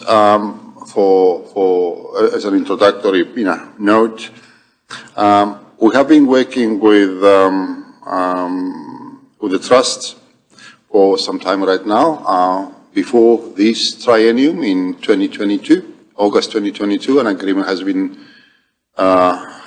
ratified by the previous council to recognise some legacy issues. And I think the important thing for us to note is that in talking about working together in partnership and in cooperation for the future, it's quite important to recognise the maturity of the parties who would be involved into that, and the maturity is demonstrated by the fact that this council has recognised some legacy issues, it has addressed them a couple of years ago, and I think it is quite important to recognise when things didn't go right in the past and try to put them right, which has been done. And also the parties do have the maturity to move forwards in good spirit and in good faith and pursue mutually respectful objectives. I think that's where we are at this point in time after a few years of trying to redress legacy issues. Elected members also at a purely transactional level would like to know a couple of areas why this proposal is beneficial to the council and the wider community. It is quite important because a good collaboration and cooperation will secure access to one of our important water sources. And that's the report indicates that that's about 60% of our water supplies. It's going to create an environment where we have a shared management of regulatory conditions, working together on those joint resource consent application and sharing the regulatory responsibilities arising from that is also very important. And again, when you consider also the fact that in the future long-term plan, there might be, as a result of developing this partner agreement, certain levels of investment we made in terms of enhancing the Karamu Takina water source, and recognize the iwi and the mana whenua aspirations in that respect. When you consider the alternatives, going forward in the future, and the possible costs of pursuing an alternative path, this is again the lowest fiscal risk approach we can take. So having that in mind, and having in mind the content of the reports, we do request from the committee to instruct our chief executive to work together with HAPU to develop a partnership agreement. And obviously, in the short term, the recommendations say that existing budgets to enable that preparatory work to take place. And obviously, within the spirit and the terms of the partner agreement, there would be and there might be additional investments into the area that recognize mana whenua aspirations that will be recognized in the long-term plan that will be considered in the 2027-37 area. So to that effect, I'm aware that a lot of elected members went to the site visit on Monday, and I hope that I was informative for all of you who were on site there, and therefore we will more than happy to take any questions arising from these recommendations. Thank you very much. Thank you, Stavros, and I did form part of that group that went out to see the springs. It was great to see the natural source of the water. We're very blessed to have that resource on our back doorstep that's so pristine and pure And it was wonderful to hear the staff talk to us about how the resource is managed and have good conversations with the Kanamu Takina Trust people who were there also. Questions from Councillor Waru first. Tēnā koe te tiamana, o tira kia ora anō, Stavros, thank you. Just a quick question. It's a no-brainer for me, but I'm just going to ask the partnership agreement that we're talking about here and the I suppose the progress of the joint consents thing, is that just like how we've done with Rangibuhi, Ngāti Rangibuhi? Very similar, Councillor, or yes. Kapai, thank you. With that, I'd like to signal, I'd like to move it. Thank you. Thank you, Councillor Waru. Any questions? Councillor Kiriopa. Yes, please. Thank you for your report. I see that that under the Springs Catchment Protection Council and the Trust are keen to work with Bay of Plenty Regional Council to make sure the spring is protected. Does that mean that it's not currently protected, that this work hasn't, no work's been undertaken in the past to ensure that that spring is protected? Thank you, Councillor Kirioba. No, I think what you mean there is that, I don't know if you've been of the spring, there is a cover that was put above the spring in 1990s after the... I'm talking about the Mamaku Plateau. Okay.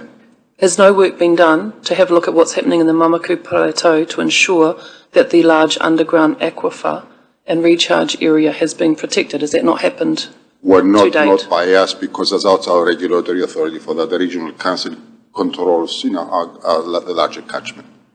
But surely because that's the main water supply for the township, that I find it incredulous that that hasn't been looked at before by council to ensure that the water supply is safe from contamination of any kind?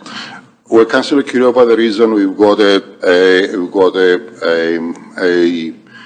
what you call a triple protection barrier for our water supplies in terms of chlorination, UV and filtration, that's the whole idea. Now, the regional council has regulations in terms of discharging unconsented contaminants into the wider catchment, but obviously we don't have that regulatory ability to regulate what goes in the wider catchment, and beyond to extend the catchment way beyond the Mamaku catchment area, it's not something that we have a direct control over it.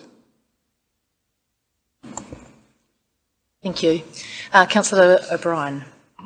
Thank you, Madam Chair. If you don't mind, I'll address the first part of my questions to Mr. Stavros as the report, but I also have some questions about the motion, which if I could leave that till later, if that's okay with you. Thank you. Thank you. Through the Chair, thank you for your report, Stavros. Could I just refer to, page 23 of our agenda,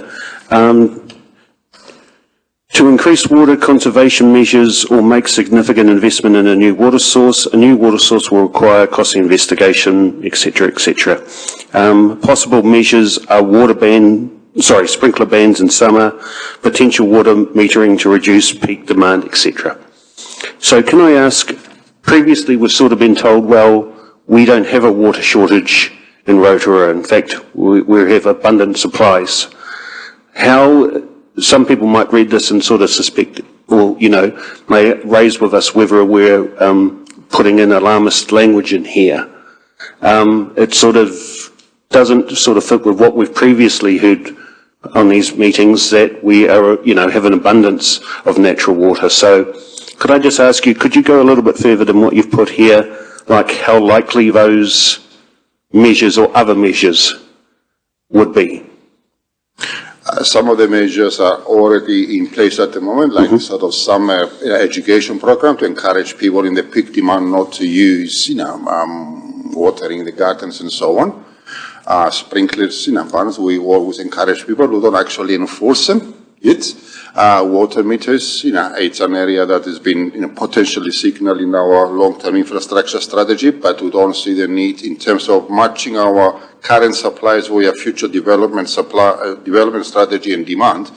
We don't see that we have, significant, challenges in our water supplies until the earliest in 2050. So these are consistent with that. Now, there are potentials, in the future to address, conservation measures through other means, for example, by more targeted, asset renewals as we to reduce our water losses. But these are long-term objectives. And remember, the resource consent application, it will have a 35-year horizon. So what we're trying to address here into that joint application is that what could be anticipated that could happen in the next 35 years, but it's not an immediate demand, especially water meters. And I've got significant views about water meters, personally, but I don't see at this point in time the need for water meters anywhere in the near future. Thank you, Councillor. Any further questions, councillors? Councillor Patterson, thank you. Thank you, Madam Chair. Thank you for your report, Stavros. You made a comment about this option being the less financially risky to council. Looking down the track, you talked about the next LTP is when we'd have to look at some more costs, potentially. When we look at the LTP, the trend is down for the rates increases. Each year they're going down, down, down. How much of an impact would this have potentially on the rates? Is it treated as OPEX or CAPEX? There are a couple of areas. The OPEX component is minuscule, as you can see from some of the earlier couple of $100,000 to manage some planning work. I think the major potential investments there, it's going to be the replacement of the canopy over the spring that took place in the 1990s after the Rotorua eruption. And when that canopy is due for renewal in the next 10, 15 to 20 years, obviously we will anticipate to renew it in a culturally sensitive design as opposed to the current one. So that we fund through our renewal provisions, LTPs. Now there will be some other elements like cultural education, centers and information in that area, but again, these are not significant cost expenditures. And going back to Councillor Waru's question about its similarity to Ratirangi Weiwei's operational agreement, we anticipate to do environmental improvements like riparian planning, maintenance of the channels and so on. But I don't think this would be of any material impact into our long-term plan. Thank you. And just one more question, if I may. And just carrying on from that, you talked about Ngāti Rangi Wewehi and the partnership that we have with them, which is fantastic. Just with regards to that, would we have a similar structure put in place for governance for that? So would there be a protocol committee set up for this particular agreement as well?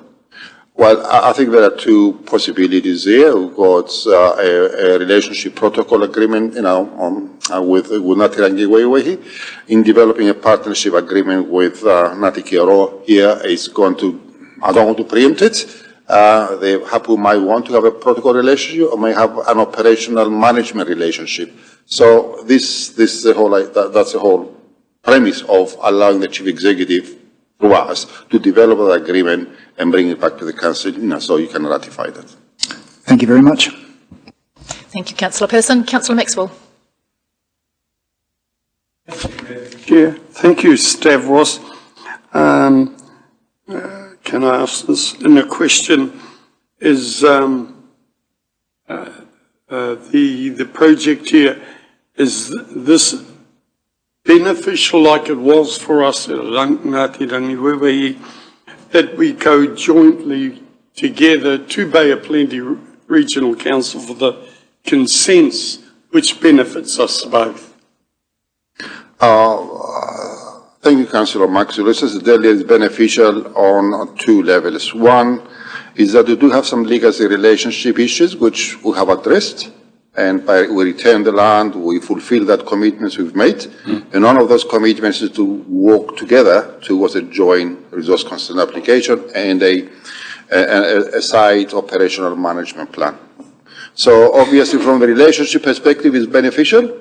From the purely transactional cost perspective, it's better to work together with a Hapu as a joint partner rather than as a submitter to an application, because you have to respond to a submission, you have to defend it legally and so on. So it helps both a relationship outcome, but also a transactional cost outcome there too. So both parties benefit from that. Thank you. Question from Councillor Lee. Thank you, Madam Chair, and through you. Could you refresh my memory, please, Stavros, how we got into this situation? The land which we saw on Monday, which is fantastic, by the way, and the water tastes absolutely beautiful, fresh out of the spring. It seems to me that that was a highly strategic asset for council to own the water that feeds our community. How did we come to sell this land?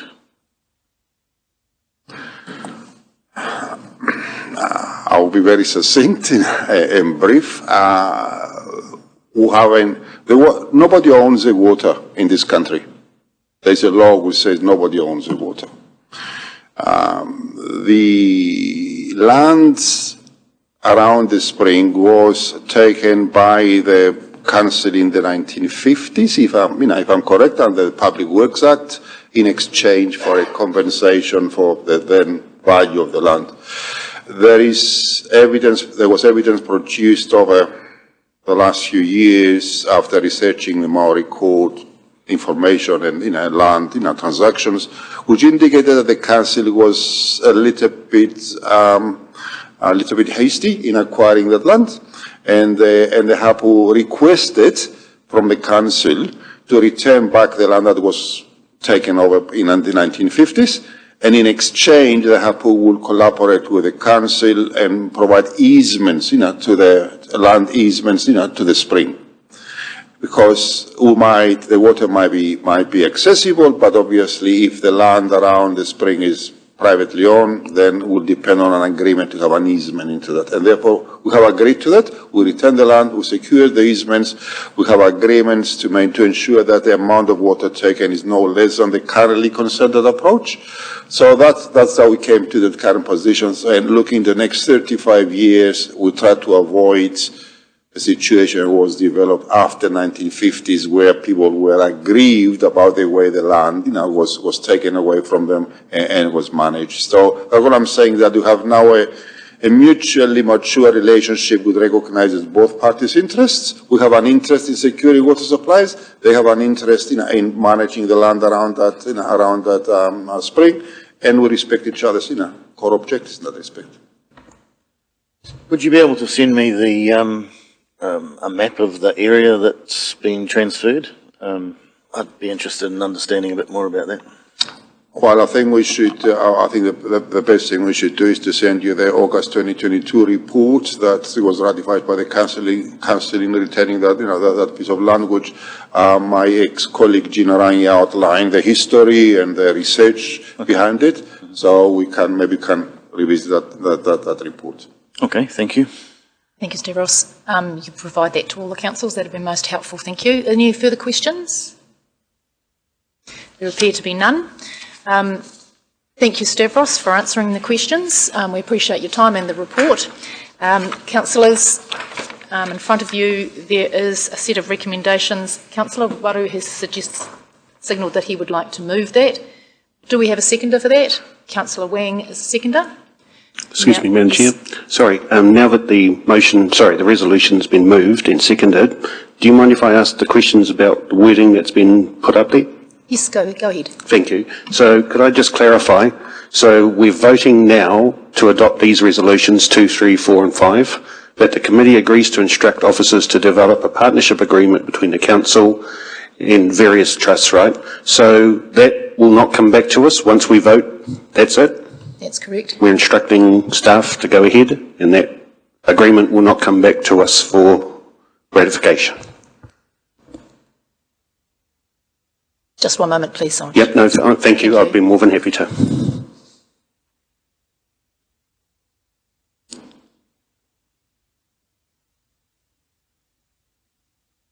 Thank you. Yes, that is correct, what you've said. So thank you. So then point 3, to delegate authority to the CEO and the Mayor to enter into a partnership agreement. So I take it that would be the formal signing of the agreement that's been put together. And again, will not come back to council for ratification. This is the adoption. Am I correct? That's my understanding of it as well. Okay. All right. Thank you. So Councillor O'Brien has just outlined the first two parts of the resolution.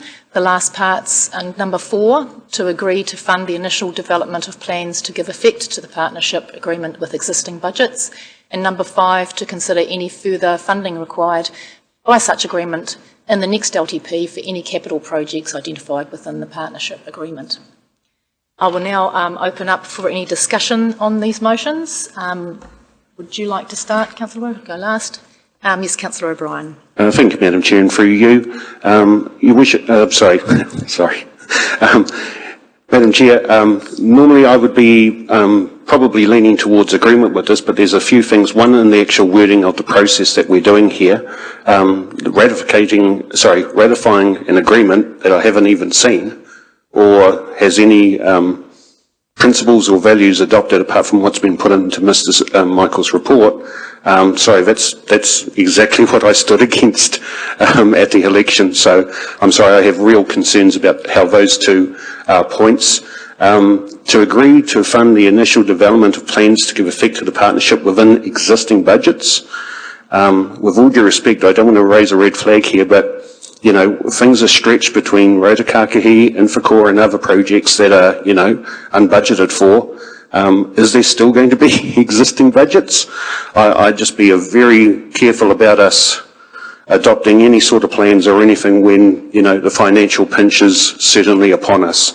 So, point 5, I don't really have a problem with as such, but certainly 2, 3 and 4, 2 and 3 around the process, I'm very concerned about. And 4, I'm very concerned that, unfortunately, my experience with council in these partnerships is generally not very good.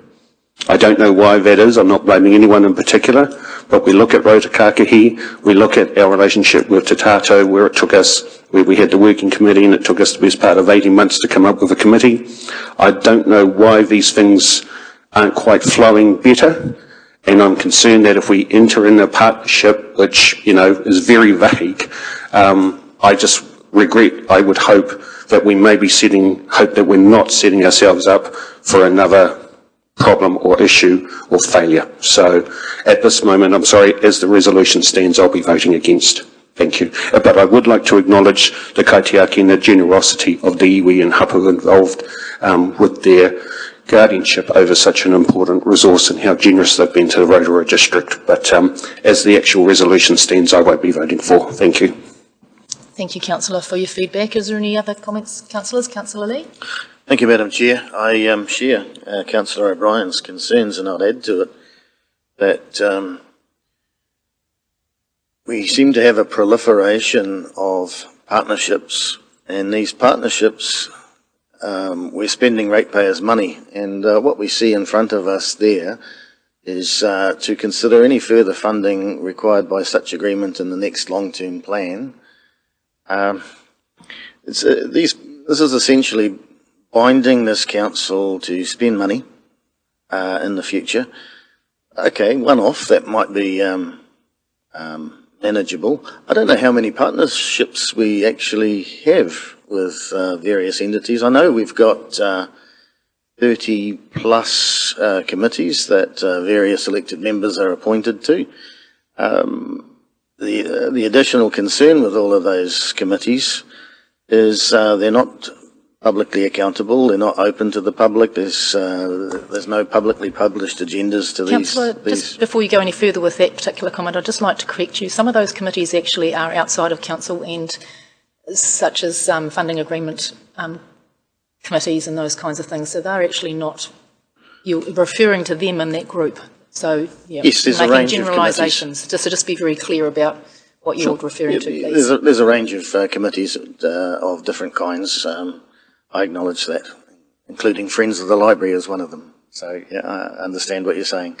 But there's not sufficient openness and transparency for my tastes for the expenditure of the ratepayer money that will inevitably be associated with this.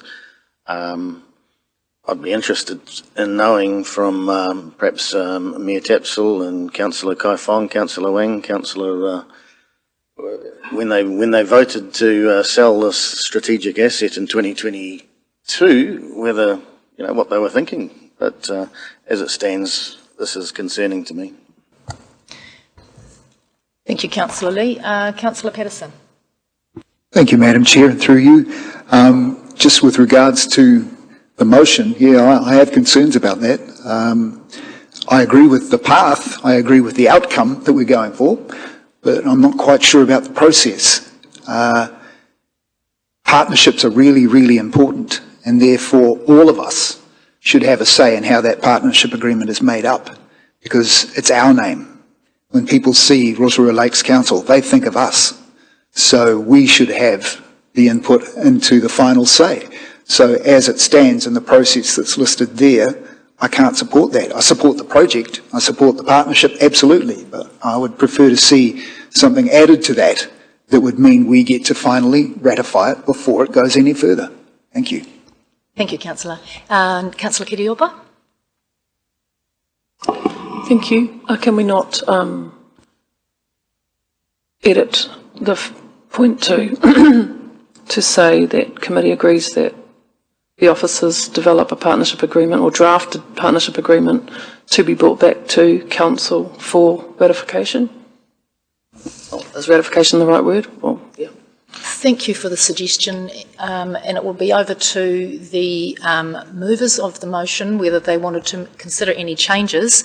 What I think you're alluding to here is actually another decision-making point for elected members around this process, and that could include the inclusion of words such as a subsequent consideration of council in one of those parts of the motion. I'll just check what the best wording is and whether you'll be open to that, Councillor Waru and Councillor... Madam Chair, if it would be a help, I would probably suggest we would, if someone would want to, that I would propose that we amend listed 2 and remove item 3, because 3 becomes then redundant if it's coming back to...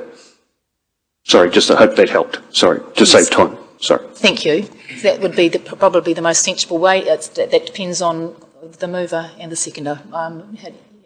Councillor Waru? Well, actually, I'm fine with it how it is. Why? Because the hapu and iwi will make their negotiations, and it's not like this council, although I have heard the kōrero, doesn't know what a good outcome, i.e. the Rangiwiwihi partnership should look like. So I'm a little bit, because I think it just stretches things out, and there needs to be some decisions made. What is important? Very important. So I'm a bit reluctant to actually make those changes, only because I know that it would be, I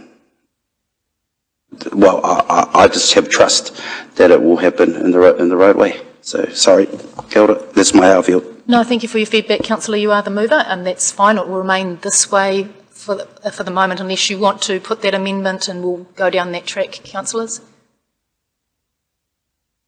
No, okay, we'll continue on with the discussion on this particular amendment. This particular motion here. Are there any further comments from the floor? Mayor Tapsell. Thank you very much. I just want to acknowledge the importance of this partnership. This is quite literally ensuring that we can continue to work in good faith with someone who will be assisting us to supply water and drinking water to a significant catchment of our community. We know that this is important. This is very much business as usual as council, and I also want to acknowledge that the costs and financial considerations have also been included within this report. It is noted that it's reasonable, like a low cost, and it is also within existing budget. So there is nothing extraordinary coming out of this, obviously, except the importance of us needing to secure drinking water for a significant portion of our community. I do also acknowledge that there is quite a long history with the Ngāti Kiaro, Ngāti Tuara, and I do want to acknowledge and thank them for their transparency. They have come and presented to this council to share their history, to share their story and their aspirations, and they also extended the opportunity for us to visit this spring in person, which was incredible to be able to do, to see the water coming out of their lands, where it then goes on to make sure that the rest of the community have not only clean and good drinking water, but some of the best quality drinking water in the country. So I look forward to supporting this ongoing partnership, and I am comfortable that there is nothing in here that should cause concern or alarm, and I am disappointed that there seems to be a focus on Māori partnerships only and criticism towards those. It's very clear that we have partnerships with a whole range of different organisations and community groups in the in Rotorua, and it is a shame that Sorry, what's your point of order, Councillor? Misrepresentation. I am unaware of any references to Māori partnerships in particular. Thank you.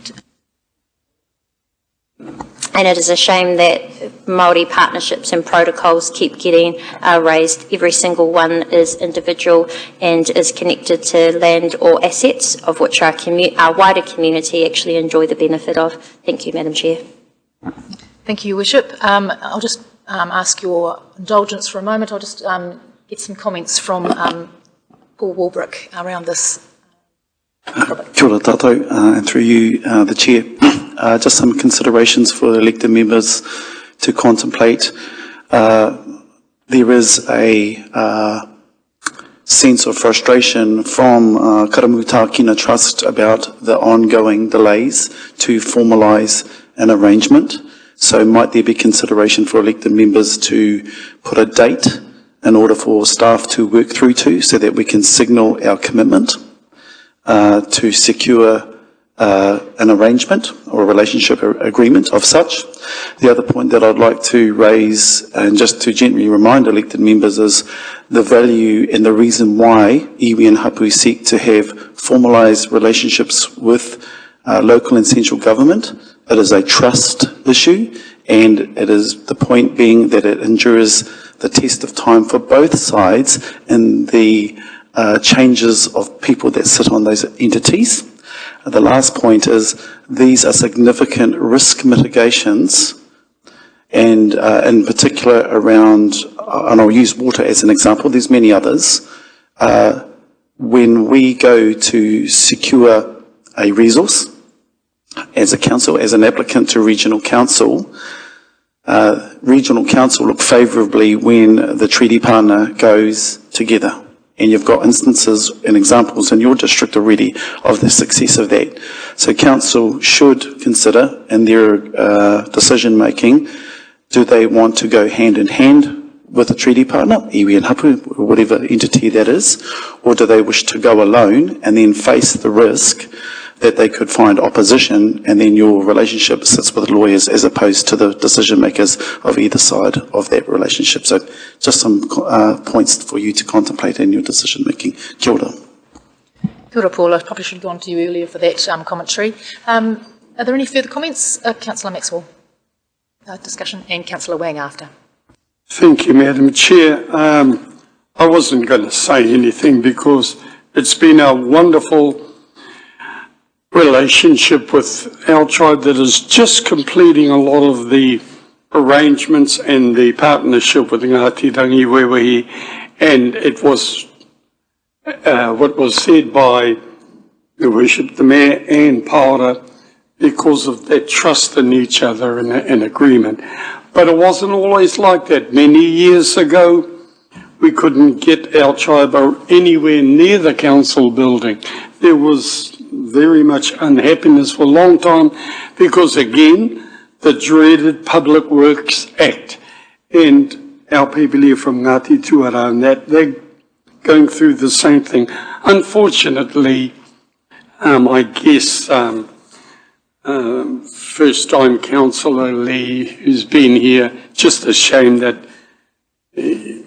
he can't go and do his homework and read up on all the things in the past. It would save time at these meetings, but Lord Ada, it's happened. And the other thing is, he keeps raising about these partnerships that we have with approximately 10 of our hapu around there. gee, we'd be a poor council if we didn't have those partnerships in here. Only for that particular one. I don't mind if you put Councillor Lee on those committees as well. I attend the 10 of them. But put him on there, it doesn't matter to me. But it might be good for him. But Nordada, I wasn't going to say anything, but thank you for the comments that have been passed already. Kia ora. Kia ora, Councillor Maxwell. Councillor Wang. Thank you, Madam Chair. Just following on from some of those other comments that have already been made, you know, I really appreciate the visit to the spring on Monday, and just seeing the very incredibly valued resource that this is to our city, to our district. It is a very important partnership that I think we need to develop. And I want to thank Paul for mentioning those points earlier on as well, because that is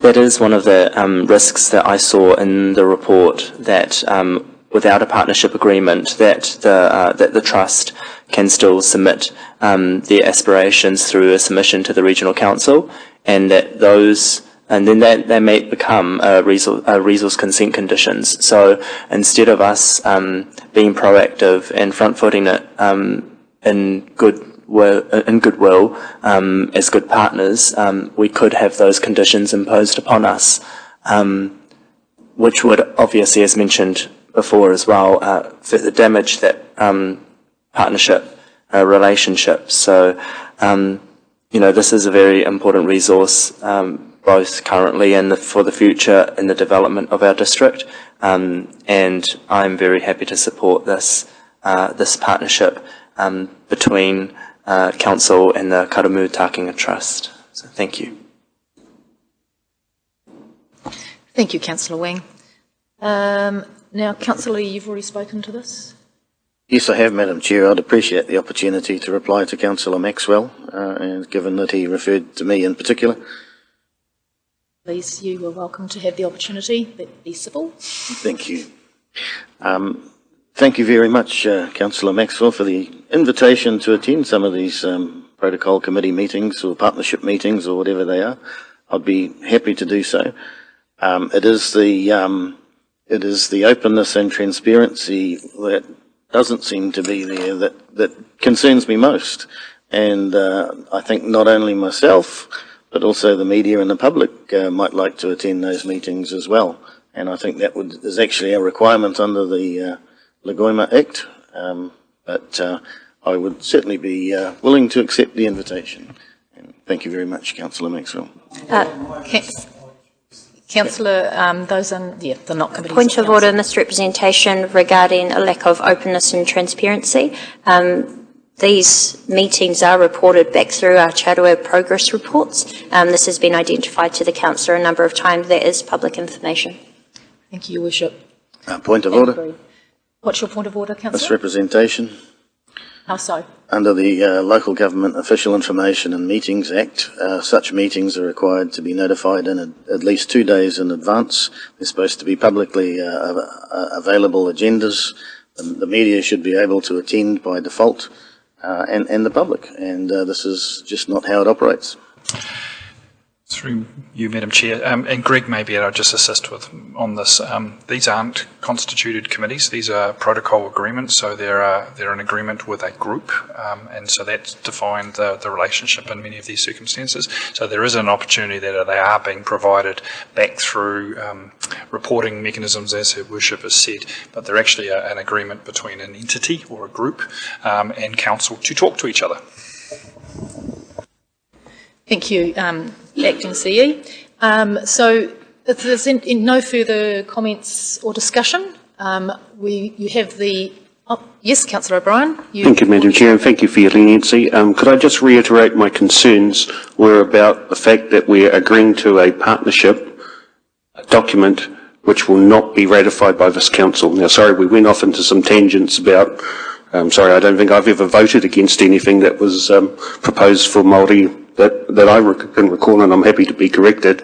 So I'm not quite sure where that came from, but my concern is around the points that we're approving council officers to put together a partnership and partnership agreement without it being ratified by this council, essentially a blank cheque or a blank piece of paper. Now, with the greatest of respect, I wouldn't approve of this if it was in another format, if it was about submissions or something going in that council had not been involved with. And again, I'm actually concerned that these, whether you're for the actual objective of what we've discussed in the report or not, how we're doing the process should be deeply concerning to everyone around this table, because after the next election, people that you may not have voted for and may not share your vision and values may be doing exactly the same thing. So I'm just putting that up there. I'm not going to move any amendments. I'm happy for it to be voted yay or nay, and so we can move on. Again, I make the point, I'm not against the objective, it's how we're handling it. And I think this is very poor process, and I hope that we don't end up where someone challenges this. But again, with the flaws that I see in how we've done this, I think we're opening ourselves up for issues. But happy to let that go, and thank you very much.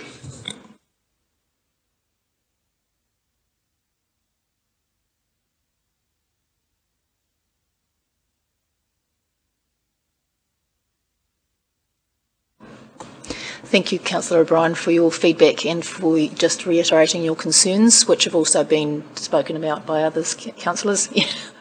One more comment from Councillor Patterson. Oh, thank you very much, Madam Chair. I didn't expect you to, actually, I was just going to just toe-talk with what Councillor O'Brien said. Thank you. I do not dispute the intent.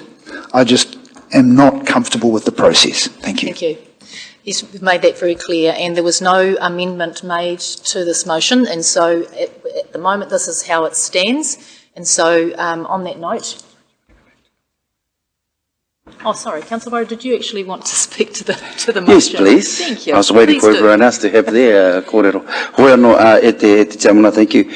But before I do, I just want to ask around the point of a deadline that Paula did mention.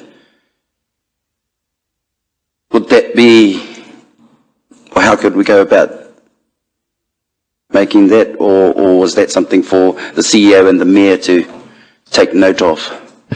Through you, Madam Chair, I personally, as you've not made any amendments to the resolution here, I think it's a guide to the CEO and the Mayor to move positively and quickly on forming that arrangement if the resolution is passed. Okay, with that, I'll just say yes, obviously yes, I do support this. I think Ngāti Kia Roa Ngāti Tuara deserve better than hang on. I think, and I just, it's a little bit hard to take sometimes some of this kōrero, why did we sell it and things like that. It wasn't sold, it was gifted back as it should have been not taken in the first place. That whenua, back in 1956. So, that's the dreaded Public Works Act, I think we called it. However, I want to take my hat off to the former council who made that bold decision to, do things right. And it's come right, and now we're in a situation where we're in a relationship long term, and I think, water is precious, and for them to agree to keep supplying and support the supplying the city, the community, 60% of the community with water, beautiful water, some of the best in the world probably. I think that's a great thing. Also, I trust that our CEO and Mayor will make sure that those things are done well. And if there are anything, I do expect they will come back to us if there is something of significance where we might need to have a kōrero about it, where they feel it's appropriate to come back. But other than that, no, I suggest we move forward. I take on board Paula's kōrero around the delays. I remember we were talking about this before August, and we're still sort of only getting here, so we don't move the quickest. Hence my reason to give give respect to our iwi partners in terms of that. And in terms of ratepayer payout, I'd like us to not forget that the biggest ratepayers here are hapu and iwi. So, you know, we can't talk about iwi, hapu and being partners outside of not as if ratepayers are different to iwi and hapu. We're all ratepayers. So let's not forget that kind of kōrero. Other than that, I suggest we move on, and I just want to ensure to my colleagues that I know there was some things there to move. I just decided this was the best way to move on it and trust that we will get it done well. So, kia ora tātou, I runga i tēnā tātou katoa. Thank you, Councillor Waru. So that will conclude our discussion. Councillor Kaifong. Thank you, Chair. Just a question of a point of clarification. As I understand it, I've not spoken to this. I'm not sure if there are other councillors that haven't spoken to it. Are there? Councillor Brown. Oh, so Councillor Brown and I have not spoken to this? Yes. Correct. So the procedural question is, and I don't want to talk to the motion that's on the table, but given that Councillor Brown and I have still not spoken to this, and given what we've heard here, and in the spirit of trying to move forward on the right footing with a partnership agreement, is that I wouldn't like to see us have a split division when. So either can the motion be taken in parts, or alternatively, is there still that option, given that we haven't spoken to the motion, the opportunity to put an amendment on the table? So I just wondered for clarification from the governance perspective if that is something that could be considered by way of clarification. Thank you. So you're seeking to ask whether you can move an amendment? There's two parts to that. Yes. One is if we, as I understand it, there is acceptance for parts of the motion but not other parts. So there's a question of can the motion be put in parts if that assists? Or secondly, if there is an opportunity for Councillor Brown and myself, if that is appropriate, to signal an amendment. So I'm just wanting some clarification as to the way in which this motion will now be put before it's voted on. Thank you, Councillor. I'll just defer to Mr Keck for some advice on the first part particularly. Thank you, Deputy Mayor.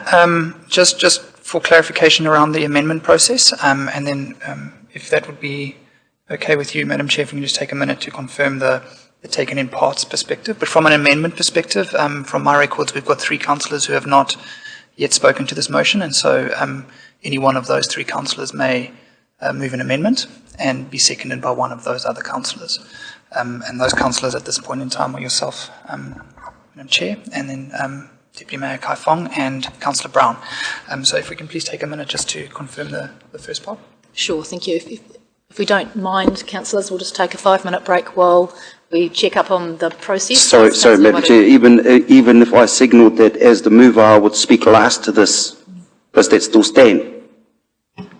Sorry, Yeah, I hear your but I also want to make sure that we do the process right and that we don't get called into question around... Well, that's what I'm asking. Yeah, that was the process. Yeah, I know. I would just like to investigate all options for the benefit of those members that have some uncertainty or about the process, but also we do want to get this right. It's important.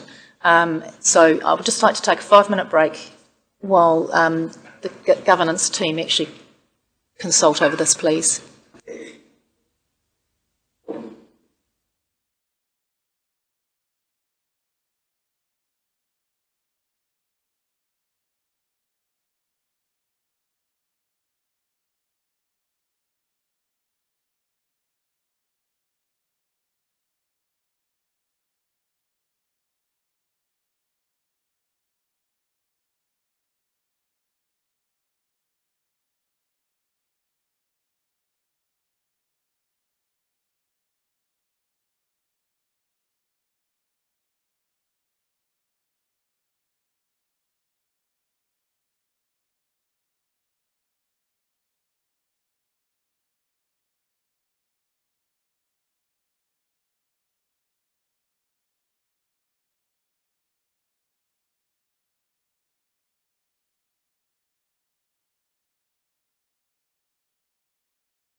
short break. And thank you for the time of our governance team. I'd just like Mr. Keck to set us up with the right framework for going forward, please. Thank you, Madam Chair. So just to correct my previous statements made around right of reply from the mover, and I'm looking specifically at Standing Orders 2311 and 2310. 2311 states that a member may not speak to any motion once the mover has started their right of reply. Therefore, just in correction to my statements around an amendment being able to be put forward, that cannot take place now as the right of reply has already been heard. And then with regards to breaking up this motion on the table into individual parts, with the consent of the mover and the seconder and the majority of elected members around the table, we would need to step this back and then move and second each individual recommendation and vote on each recommendation if that was your wish. Thank you, Mr. Keck. So at this particular point in time, we have this resolution in front of us, parts 2, 3 and 4. To be any change that would need to be acceptable to Councillor Waru as the mover and Councillor Wang as the seconder. And what your thoughts on that, Councillor Waru, is that you want to leave it as is. So in that case, we will take the motion as a whole and we'll vote on it that way and see how that falls. Is that understood by the councillors? So I'll just read it out so that it's clear that the committee agrees to instruct officers to develop a partnership agreement between Council and the Karamu Tākina Trust, Ngāti Kiaroa Ngāti Tuara. 3, to delegate the authority to the CEO and Mayor to enter into a partnership agreement between Council and the Karamu Tākina Trust, Ngāti Kia Ngāti Tuara, once the required development of the agreement has been concluded. Number 4, to agree to fund the initial development of plans to give effect to the partnership agreement within existing budgets.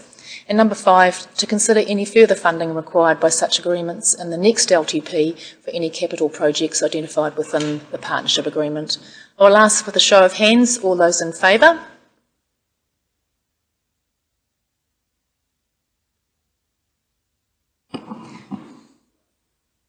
And against?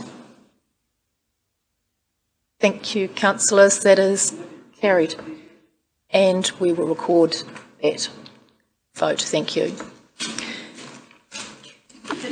Thank you, councillors, for your time and patience on that item. Point of order.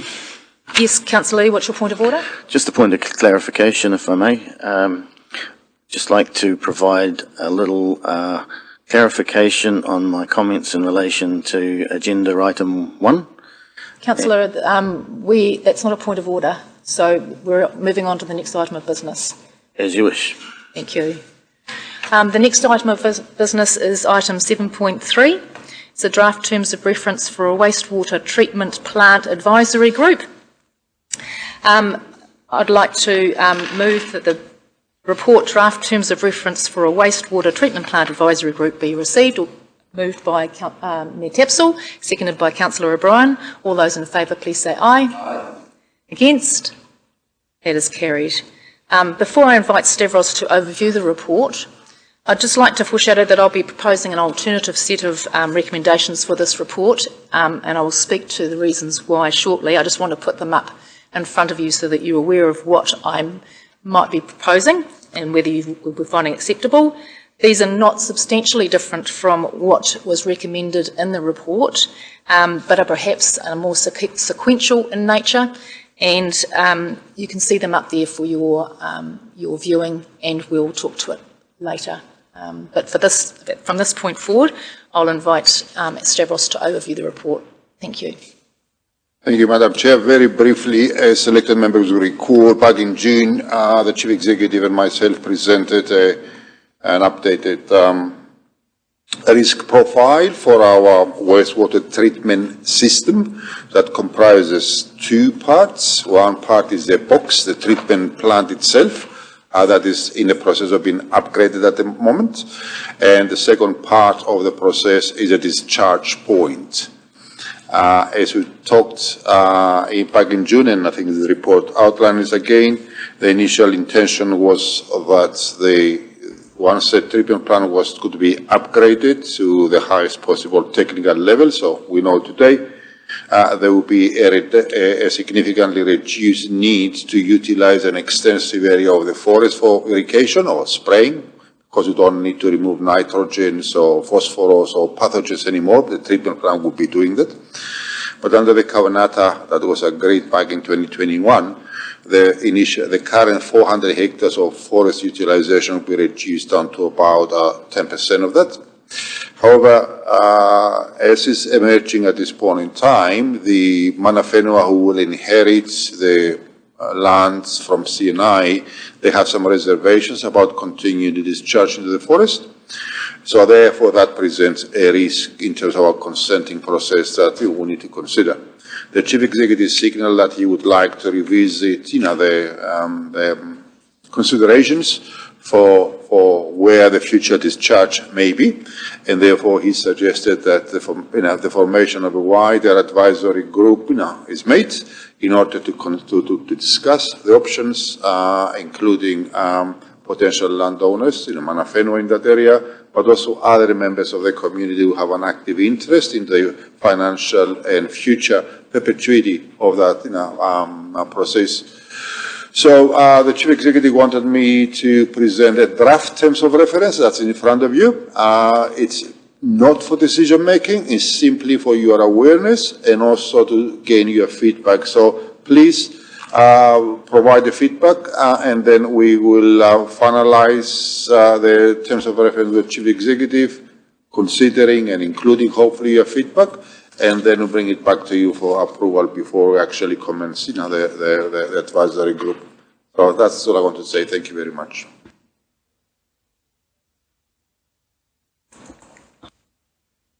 Sorry, my mic wasn't turned on. Thank you, Stavros.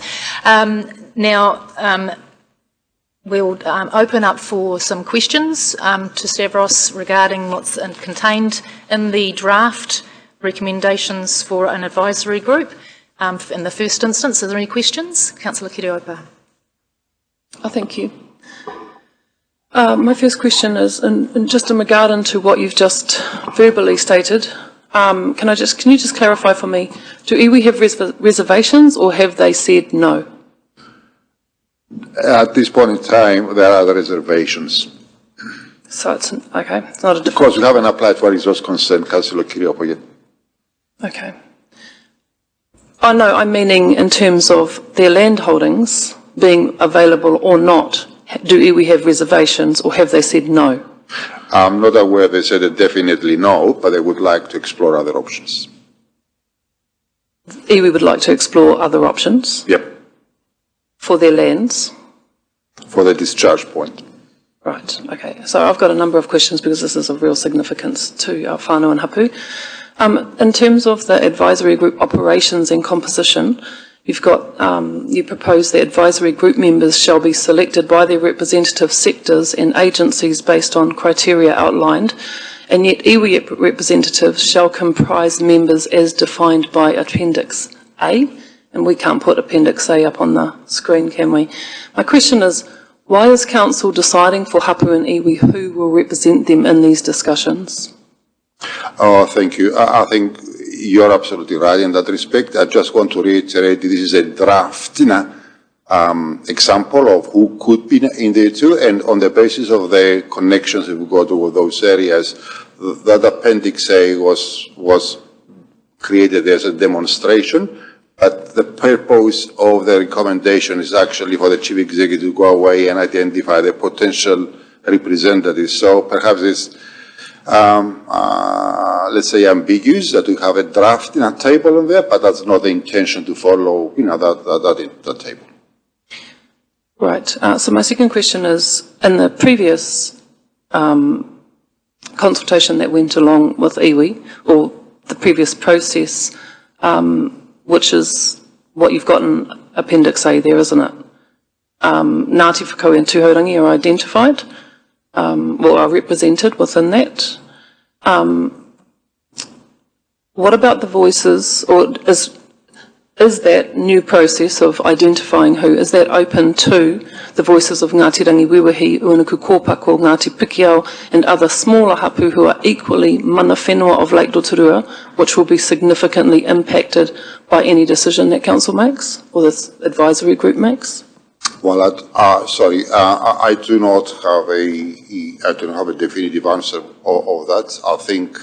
I think what they recommend here is to identify the affected entities for that and identify their mandated representatives. That's the whole process. My personal views are irrelevant here. I think the process is to be followed and seek opinion from those entities. And if they feel they are directly affected and they want to nominate a mandated representative, then obviously that's a process that is to be followed. Great. So. Just before you continue, sorry, Councillor, Paul might like to add some comments there, please. Through you, Chair, and Pātai Pai, Councillor Kiriopa, when this is a draft set to seek your, this is a draft for your consideration and to seek your feedback, and absolutely, when this project progresses, we will be doing a thorough engagement plan that will identify all whānau and hapu that are impacted, both upstream, downstream, on this project. This is a significant piece of work, and there will be a significant partner engagement plan that needs to occur from community groups as well as our treaty partners, so absolutely. Wonderful. I can carry on with my questioning. Thank you. The next part, goals of the advisory group. I note one of the goals is to provide a single point of communication between Council, iwi hapu and mana whenua stakeholders. Given that the first working group failed to communicate at all with hapu, which resulted in an uproar from the iwi and Te Rotorua Lakes Trust pulling their support for the recommendations and final decision that was made, has any budget been allocated to ensure the advisory group communicates effectively with hapu, iwi and mana whenua stakeholders this time around? I think in developing the file in terms of reference, that would be an absolute requirement. Because I agree with you. I think there was debate about who's represented what in 2018, I believe. So I think this time we need to make sure that we address that issue. Wonderful. I also note within the goals of the advisory group that one of the goals is to represent all interests in the recommendations for decision making on the discharge location. Does this not direct the advisory group to represent the interests of the majority non-Māori population in Rotorua in any recommendations? I don't believe so, but again, that's my opinion, Councillor Kiriopa. I would say, or the marching elected members want to make sure that the wider community is a stakeholder into what's happening, so some consultation process needs to take place on that. I'd just like to point out that iwi are not stakeholders, that iwi are treaty partners. Thank you. I don't want to get into the process at this point in time, thank you. Well, it's important that you understand that. The other thing is for the advisory group operations, given that under the Local Government Act 2002, Council, when making significant decisions, must take into account the relationship of Māori and their culture and traditions with their ancestral land, water, sites, wāhi tapu, valued flora and fauna and other taonga, and given that iwi decision making is based on consensus, wouldn't it be better practice for advisory group meetings to be open to the public, or at the very least to be live streamed? That may be in terms of reference of the advisory group. I will hold my counsel on that. Yeah, thank you. Good questions, and this is feedback that can actually be forwarded to the Chief Executive as part of the resolutions that we make going forward. So these are all good points. This is very draft, and the whole idea is that we have a chance to feedback to the CE around these points so that we get it right, because you are correct. It's a very important piece of work, not only to mana whenua, but to the whole community, because as a community we need to take responsibility for this. So please continue. Thank you.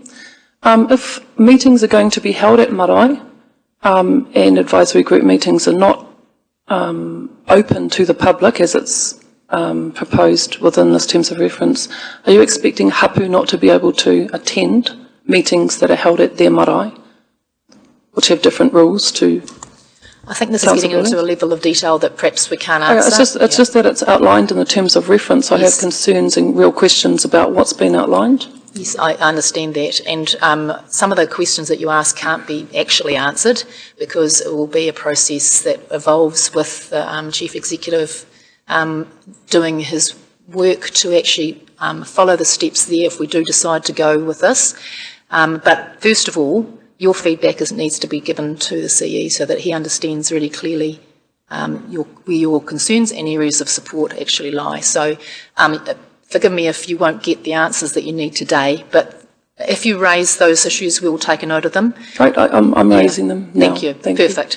Thank you. And I will follow up with advice in writing if necessary. Thank you, that'd be great. Thank you. So regarding the technical advice relating to engineering and water quality issues will be provided by Rotorua Lakes Council and Stantec NZ and any agreed agents as decided by the group. Given that iwi have our own engineers and water quality experts, does this mean that council staff will have resourcing to collect and provide information and advice as it sees fit, but iwi will only be resourced to provide cultural impact assessment advice unless the advisory group recommends further external expertise for designated specific purposes? I would imagine these are valid questions to be taken out, but don't really want to make untimely comments about what expertise resides where. So I think the information goes back to the Chief Executive. We will modify the terms of reference and accordingly and bring it back for ratification. All right, because my concern is Council dictating the input of its treaty partners. The communications protocols for the advisory group, given that iwi decision-making is based on consensus, how do those protocols support iwi engagement by iwi representatives on this advisory board to ensure they are appropriately representing the views of iwi? It's all good feedback, Councillor Kiriopa, thank you. Is there any specific, things well, we are being asked to vote on what we've been presented, and I have real concerns that I'm raising and questions that I'm asking about how this has been put together.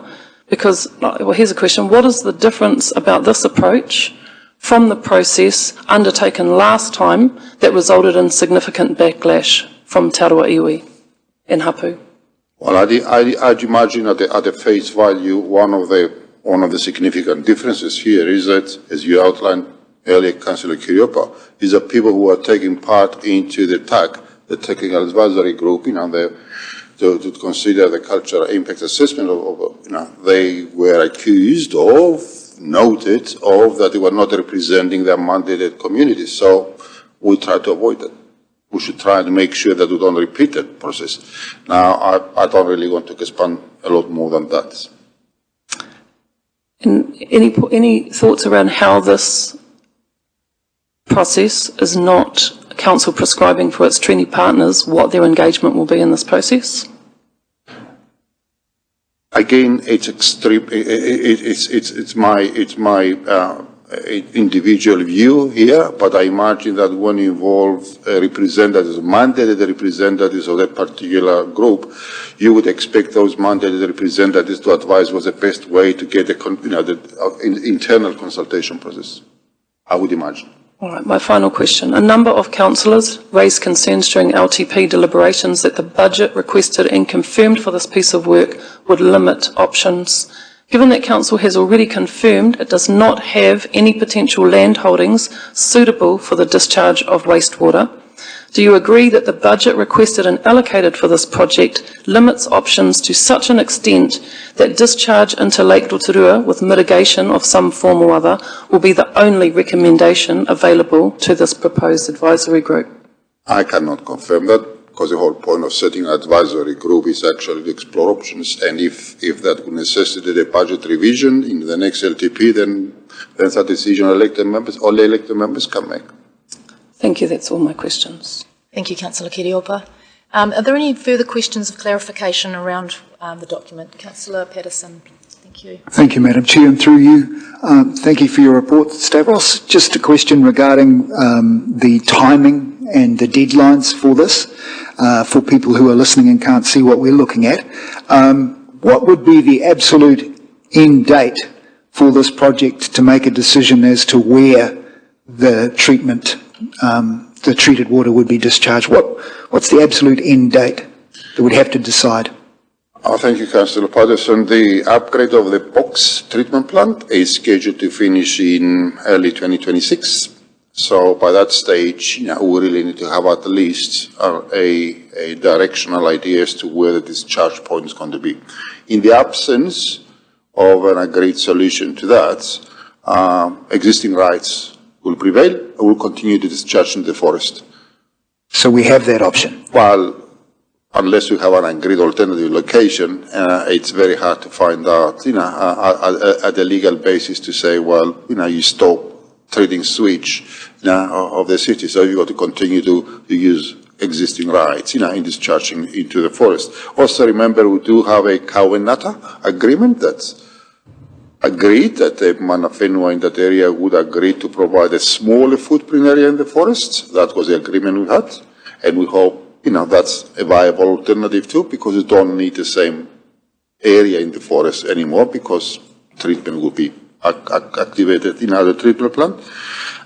So there are a number of options, but again, the advisory group has to consider all where we are now, where we need to be, and what are the technical and legal options before we decide to make a recommendation to the council for consideration. Thank you. So just going back to the advisory group, my second question, if you don't mind, Madam Chair. Therefore, they would be under a fair amount of pressure to make a decision by end of 2026, so that at least the pressure is not on the current discharge point, so that they can make a decision, the work can be done, and it could start in perhaps 2027. I'm just estimating here, but just talking about the time frame that the advisory group has got to work on, would they have to feasibly make their decision by the end of 2026? I believe that it would be desirable to, but I don't think there would be I don't think there is what you call a drop date, deadline, because as I said, we do have access to the forest. We have a Kawenata agreement which allows us to continue to do it until an alternative has been identified. At the legal RMA basis, you've got existing rights, or in terms of resource consent we've got at the moment. So, but this, preferably we should have some direction, and then elected members at that point in time will decide when we want to give effect to that.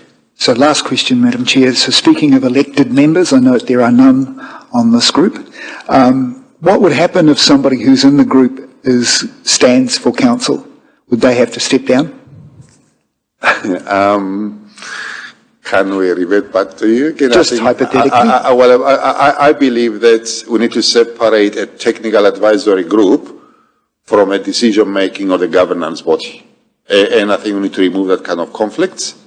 But yes, if someone is on the technical group and stands for council and gets elected, I would imagine it would be prudent to separate the governance from Thank you. Thank you, Councillor. I've got a question from Councillor O'Brien and followed by Councillor Waru. Thank you, Madam Chair. So, sorry, do you mind if I just confirm? So I'm looking at our document with the staff, I presume staff recommendations in our agenda that was put out for the public 7 days ago? Yes, that's right. But now we're changing a staff recommendation, or have the staff changed it, or has the chair changed it? Just so I'm clear where. I've made a recommendation that this is a better approach to a very similar set of recommendations to what the staff has already made, but it actually changes the timing and allows the elected members to actually have a chance for feedback to the CE before any decisions are made, and then actually the report is, or the terms of reference are brought back again in front of council. So there's actually, it breaks it down into steps that allow elected members both feedback and also further reflection and decision-making potentials. What a great idea. We needed this about 15 minutes ago, but never mind. Thank you for your Thank you very much. Sorry, just so clarification, because this has come up before. So this was a staff recommendation, but as chair, you've changed this, is that correct? That's correct. This is my proposal to you. I will move it as well, and you can choose to do with it as you wish. But this is just my attempt to allow the space for a very important topic to be actually given feedback on by all the elected members directly to the CE. I'll read it out what the recommendation is so that people who can't see this on their screens will know. The first part is that the committee instructs the Chief Executive to identify and confirm the relevant mana whenua entities that may be directly affected by the options assessment and include their mandated representatives in the proposed advisory group. Number 3, that the committee notes the objectives of the report and that they provide their feedback to the Chief Executive. And 4, that the final terms of reference for the wastewater treatment plant advisory group will be submitted for approval to the committee. So that follows the feedback from the councillors. So that's what I've proposed. Before I actually move that, were there any further questions? Well, sorry, Madam Chair, sorry. Now that we've got that clarified, sorry, I just wanted to see what the process is around amending staff recommendations, but that's okay. Could I ask you where we've got this now, the wording, the Chief Executive, and sorry, this is a follow-on from Councillor Kiriopa's points, instructs the Chief Executive to identify and confirm the relevant mana whenua entities that may be directly affected. So does that only include people like, say, Ngāpuna, where the sewage pipes are? I mean, how is the CE going to, and again, I bring on just, Councillor Kiriopa's brought these points up previously, and again, I would perhaps request of staff, perhaps the next time there's a major project of this sort of size, that we have a list of who the proposed entities are, so that again, particularly for our 3 Māori ward councillors, but for all of us, I'm just concerned when it says relevant mana whenua and directly affected by. Thank you for your question. Would you? Would Mr. Walbrook may like to give you some sort of reply there? Through you, Chair, that's absolutely the intent of this phase of work, an engagement plan. Once we identify them, so if we use CNI Forest where the current discharge point is, there will be a thorough process to identify everyone affected by that point and the pipes, and then obviously the discharge down in its current format, which would include a very broad set of iwi and hapu that are affected by where the water ends up. So it's a catchment approach. If that is the topic that we're talking about and the location. So there's a stringent process, and we've recently received very clear instruction from another legal example that requires local government and Crown agencies to undertake that process. It's about identifying the geographical area and then understanding the spread of impact, and then identifying both iwi and hapu in those groups, and then possibly even community partners. There is a layering. There's the partner and then the stakeholder as it's been raised, but that's the breadth of engagement that needs to occur. Thank you very much for your excellent answer. I appreciate it. I'm still a little bit, what is the meaning of relevant? If an iwi or hapu, not directly affected, but perhaps pipes or something through their land or something along those lines, who's going to define who's relevant and who's not relevant to these discussions? Personally, I don't want to touch it with a barge pole, so I'm happy you're here. That's part of the reason why you employ Te Amorangi and your Māori ward councillors, but also it's through discussions and relationships that we identify all of those.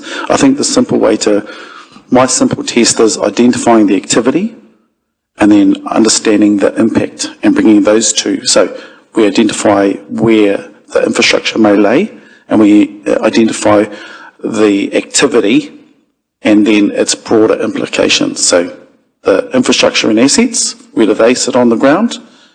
And then where do they affect the air, or where they affect the water? And then you're talking about, in particular, 3 waters, what is the flow down effect, and then who do we need to speak to? It's actually through the discussions with iwi and hapu that you identify, and they actually naturally triage themselves. In my experience, in all of these discussions, you start wide, and through they will identify a neighbour that we might have missed out on, or they'll actually say, actually, I don't need to be in this. We're comfortable. But that you start broad, and then you work your way in. We've been doing these practices for a while now, and there's robust processes and thinking that inform that. You can look at previous RMA applications to identify who the groups were, so you can reach back in. You can also use modern and updated maps through settlements to inform who has impact, so areas of interest through settlement entities. You would also look at touch points through natural resources to identify those other partners. So if we're talking about a discharge of grey water or treated water back into Rotorua, then absolutely we are talking to those iwi and hapu that reside on this lake or have a connection to this lake, as an example, including those that are implicated by the land situation and assets on. Thank you again. And again, just my concern is to make sure that I don't get a phone call in 6 months' time and say, why were we left out? That's really where my concern is. And when we say it's up to the Chief Executive to identify and confirm relevant entities that may be directly affected. I mean, even that wording is may be directly. You either are or you aren't directly affected by something, in my opinion, but I'll leave that to wiser heads. So, again, I have concerns just quite where we're around process again. But no, thank you very much for your answers. Thank you. Through Madam Chair, just helping close that loop, I hope. This is the reason why it's clearly identified here as an action for the Chief Executive to inform that report and those terms of reference when they come back to you is for all those reasons that Mr Walbrook has identified. This is not a simple process. This is not a terms of reference that will be signed off next month. This is actually requires a level of engagement in the preparation of that, and so really it's directing you to send the Chief Executive and the team out to make sure we've got that robust engagement so that when you do come back and see that terms of reference at a subsequent meeting, there's the reasons why are traversed in there of who's included and if anyone's not included, the whys of those as well. So the issues you've raised are extremely pertinent and will need to be covered off in that subsequent report. Thank you, JP. And further to your first question, Councillor O'Brien, as a chair under Standing Order 9.5, I'm allowed to, to actually propose. Yeah, thank you. Councillor Waru, you had a question, and Councillor Metepsa. Yes, thank you, Te Tiamana. Just a quick question, and it's just in regards to your revamped resolutions here, which is backed by. I'm just wondering, in terms of the final terms of reference for the Wastewater Treatment Plant Advisory Group, I'd imagine it is that in your mind that means also that would be whoever the relevant mana whenua entities would also have a say in that final draft of the Wastewater Treatment Plant Advisory Group? Is that your intention? I would imagine that whatever's appropriate, the CEO and within consultation with the staff will, definitely be doing that work and making sure that they have their say. Yeah, that would be my intent. Kapai, thank you. Yeah. That's all I wanted to ask. Okay, thank you. Any further questions, Councillor Maxwell? Sorry, Lord Tipsy. Thank you, Madam Mayor. Just been listening with intent to all the corridor that's happening at the moment, and I take on board what our acting C has just said now. JP said it's not a simple process. Then I thought, wow, well, I've just heard a lot of concerns and questions, papai, from Councillor Kiriopa, and so I thought, after Councillor Patterson raised that, what's the timelines? If we've still got time, I think Councillor Kiriopa has done a lot of homework there. I think we need to address these first before if we've got that time now to make it happen, because let's not get it wrong from the beginning and get it through. So, so I put that forward as, let's try and address some of the concerns that Councillor Kiriopa raised. Thank you. Thank you, Councillor Maxwell, and I totally agree, and this is why it's important that I believe that the councillors have ample opportunity to give their feedback to the CE and have discussions around that. Tapsel, you had a question? Thank you very much. It's just a question regarding I think you mentioned this as a technical advisory group, and I think that is reflected in the suggestion of having the staff that you have there. And I do also note that this is only a start, so I am actually really grateful that it's come to us at this early stage. So if we're looking at this feeling like, oh, that doesn't look complete, that's exactly the point, because councillors are being given an opportunity right now to be able to influence and provide that feedback early on. So there's just that question around, is it more an operational technical advisory group as opposed to the elected members of both this council and other mana whenua or organisations that could be connected and a part of this? My expectation now, Your Worship, is that elected members should not be part of that group other than coordination, perhaps. But mana whenua, with their respective mandated representatives, need to take part, and technical, both environmental and hydraulic, and planning and legal technical advice should be taken into consideration, so they can report back to the elected members as to recommendations. Ultimately, it's elected members' decisions how we're going to approach it. But that technical group, operational group, needs to bring sufficient robustness into the information gathering and recommendations to enable you to make some decisions. Thank you, and I'm pleased to hear and be reminded that this group will be providing relevant advice based on their skills and experience and connections to this land as mana whenua too, and that it will ultimately be a council or a committee decision at the time. And then the feedback that I'll give is also the Rotorua Lakes Community Board has been involved in some of these groups in the past, so I appreciate and do support that we leave this group to experts and elected members could be involved later, but I would just like to provide the feedback that it would be fantastic, especially given the involvement of Chairperson Phil Thomas in the past and a number of different, or number of similar groups, that they also be included in updates or have an opportunity to provide their input given their role as elected members to represent the lakes. Thank you. Thank you, Me Tepsel. Great feedback. Councillor Kiriopa? Thank you. I've just got a couple of questions regarding your proposed changes. The first is, does entities refer to post-treaty settlement entities? Or, council's treaty partnership is with hapu, who are represented often by marae and dūnanga. I think the intent was that it's open to all those that are affected, so...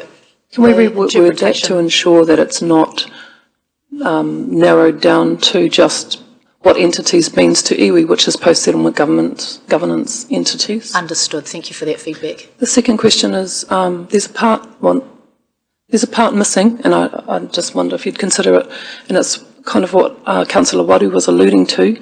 It's great that council is actually going to identify who they need to be talking to this time round, but there's no part in the process that's suggested there where the treaty partner has any input into the ways in which they will engage in this.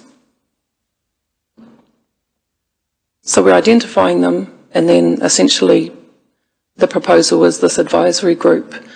Iwi have had no say. Council are stipulating this is, we'll identify you and then you will become part of this process that Council's outlining. I think, from my point of view, that actually that is a procedural part of what happens after we make the decision to direct the CE to go away and do this engagement. He will devise a way with our staff to go about that, but if there's something that Mr Walbrook could actually add context, that's would be helpful. Thank you. Through you, Chair, it is an absolute tactic of ours going forward that when we propose a topic for engagement, we discuss how do you wish to be engaged with? What does that look like? And one of the key considerations going forward over the next few years for this council will be how do we align our business to, I'll change that, how do we get a synergy between council projects and the availability of iwi and hapu? That is a real necessity. If we have relationship obligations set out in statute under Local Government Act and other, there needs to be work done around timeliness. Sometimes we go out to engage and they're unavailable because they've got their own work program. So, by early signalling we can actually get synergy often, but that requires strategic conversations and we need to build up on that. So absolutely, when we go to engage, we have that conversation about how do we engage, and to the point that was raised before, going forth, we absolutely will need to start testing with our partners and the entities, and the term entities, in my definition of that, that's everything. That's iwi, hapu, marae, PSGEs, land trusts, their entirety, and in some instances, some Māori health authorities who have actually got a role to play in this, in free water space especially, certainly in conversations. Those conversations do include how do you wish to engage and what support will you need to ensure you get the engagement right on your side. We can no longer go forward and just expect them to engage themselves. We will need to offer our support in that space and to somewhat test that engagement has occurred, and it might be that we start to run much broader public engagement as we've seen recently. Kia ora. Thank you. Thank you, Mr Walbrook. And anything further, Councillor? Councillor Lee. Thank you, Madam Chair. I'd just like to commend you and thank you for the amendments that you've made that provide a lot more comfort, and I share Councillor Kariopa's concerns about the meeting shall not be generally open to the public. Obviously that's not something I naturally would warm to, but if we are, as you say in point 4, that we will have an opportunity to approve the terms of reference when they come along, that's good enough for me. Thank you.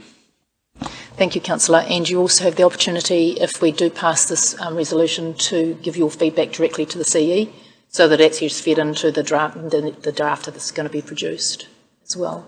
So you have a couple of opportunities there. Councillor O'Brien. Thank you, Madam Chair, and thank you very much for allowing us to ask these questions, because hopefully it's improved the process and hopefully will eliminate the need for us to rectify problems in the future. Could I just clarify a point, please? What will be the role of Te Tātou? Are they a senior partner in this? Are they walking alongside us, or will they be a stakeholder able to put in their opinion like everybody? How will there be a senior partnership? How will that go? I'll let Mr Walbrook answer that. Yeah. Yep. I'll remind councillors that we are currently going through a reset of the Te Tātou terms of reference, and that which we will hope to bring to you soon, and that might define how that might look, but would be premature for us to discuss in this where Te Tātou sits in these arrangements based on what we're discussing at present. But Te Tātou is a formal partner recognised by Rotorua Lakes Council, so through discussions they might identify how they wish to participate also. But I think it would be premature based on the fact that we're reviewing those terms of reference at the moment. So could I ask, is there any danger in us proceeding until that relationship is rectified, or sorted? Through you, Chair, currently this is a draft set of correct me if I'm wrong, but this is a draft set gaining feedback from yourselves, and there's been some really rich korero that has come through to inform another set. We're currently running a current process for terms of reference. Once we've landed on terms of reference, I'm sure we'll be bringing back the terms of reference of this, and through those we will look, but currently I don't see any risk at present. Okay, thank you. Thank you for the question, it's a good one. Any other questions, councillors? Thank you very much for your questions and your feedback. It's been really helpful. I've tried to capture as much of that as possible.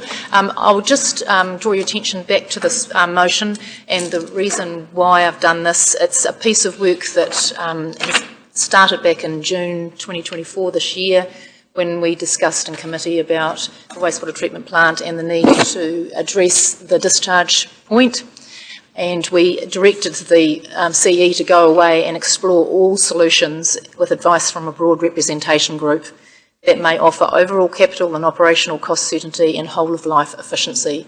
This committee or advisory group is the start of that process, and the CE would like to begin to do this work, and this is our way of giving him some direction on how to go about doing that. So I won't read out the recommendation again. The reason I've put it this way is so that we can identify the people that need to be included in the conversations. We've talked about the way that will happen, and the many ways that it will happen, and it will evolve over the process, because I'm sure there will be various options that will be put forward as discharge points, and so there will be an evolving group of people that may need to be having discussions with. I've proposed it so that you as elected members, you can have some feedback, so, and I've also put a space in there that we come back and have further feedback, and allow the space for whanawhira and our treaty partners to have the same. So I would move the points 2, 3 and 4. Do I have a seconder for this motion? Thank you, Councillor Kai Fong. Is there any discussion, or should we just put this to the vote and then, yes, Councillor Kirioka? Thanks. I'd just like to give a couple of points of view. Within the information we've received, it says the issue affects all Rotorua residents equally in terms of cultural wellbeing, prosperity and sustainability and in some other ways. And I'd just like to highlight that this is incorrect and highlights the lack of understanding by some council staff of the cultural needs and views of Māori, because adding human waste to water is abhorrent to Māori. It is the antithesis of a Māori worldview. Iwi also have innate cultural kaitiaki or guardianship responsibilities to Papatuanuku and her children, which non-Māori view as just the environment, that council staff have shown with this point within what we've received that they have no knowledge or understanding of. I'd just like to highlight that. I appreciate the clarification provided by Paul today. When he says start broad, I agree, but start broad to me means that includes the mana of the roto. Rangiwewehi and Ngāti Whakauē Hapu on the western shores of the lake, who have been disconnected from their roto for 100 years due to council's decisions around wastewater, are also impacted by this decision, despite the fact that any of the pipes or any of, if anything's discharged into the lake, it doesn't run past their front doorstep. It's still about the mana of the roto that they are mana whenua of. I also don't feel that my point was fully understood when we were talking about engaging of iwi. It's not just about supporting iwi to engage in this advisory group process, this council process. It's about asking the treaty partner whether this advisory group process will actually work for them, given that it has been a disastrous process for iwi in the past. And I have to say that while we are openly identifying now who we need to be talking to, this appears to me to be not a lot different to the same, it appears to me to be the same consultation process that council took the last time, as well as in relation to the Rotomā, Rotoiti and Tarawera sewage schemes that have ended in disaster. So we really need to be looking at these processes and ensuring that there is systems change and process change so we don't end up in the courts again. Thank you. Thank you for your views, Councillor Kiriopa. Is there any other comments? Mia Tapsell. Sorry, I didn't want to interrupt, as I appreciate that there are some strong views on this, but there is a point of order regarding representation. I don't believe it's fair for our staff for a claim that our staff have shown no understanding of the Treaty of Waitangi. I think that this has come to us first as appropriate, but it does also specifically mention Charua Tikanga, so not only respecting a trip from treaty principles, but also relevant local partnerships. So I just wanted to note that as our staff aren't able to respond in this case. Thank you, Mayor Tapsell, for the clarification. Councillor Waru? Kia ora, e te tia mana o tira tātou katoa, very quickly. You know, we were just talking about working with iwi for drinking water. Now we've got to work with iwi again for wastewater. Isn't it a funny theme that comes through here? So I just think I'm comfortable with how you've worded your resolutions here, Madam Chair. And I would hope, like I said, that those final things, those little things that you asked about, the intent of what these means, will actually be seen. I do, however, make note, in particular with the partnership with Te Tau o Te Arawa, I make note that the last time that this happened, those things were already in place without the partnership coming in. They weren't involved at the time. I think we'd be good to lean on that as well, to move forward, because this is a big one. This is a big one, and I mean it's always, and I mean this with all great due respect. It's always mana whenua who has to give something up. It has to do things for the greater good, and they do. Generally, they do. But we've got to get the processes right, and we've got to get all those things in line and make sure we're genuine and pono about what we're doing. And on that, I will support the kaupapa. But I do take on Lani's points, and I hope she and others put their feedback in when required, and that it's actually seen, the feedback is actually seen in the final result of the kōrero. Not just taken in and then, something, we have to, it has to have something of ours in there, along with the mana whenua entities, hapu, iwi, aran, having their input as well, as they see fit. Kia ora tātou. Kia ora, thank you, Councillor Waru. Any further comments, councillors? In that event, thank you. I will put these three motions, or three parts of the motion, to the vote. If you could please raise your hand if you are in favour of the motions.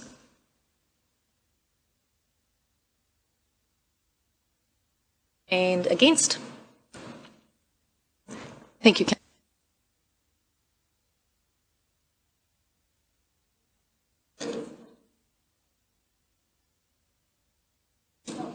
Sorry, councillors, that was carried. I hope you... as it's approaching 1:15, I suggest that we take a break for lunch for an hour, if that's suitable, or would you want to do it shorter? Still 2 o'clock?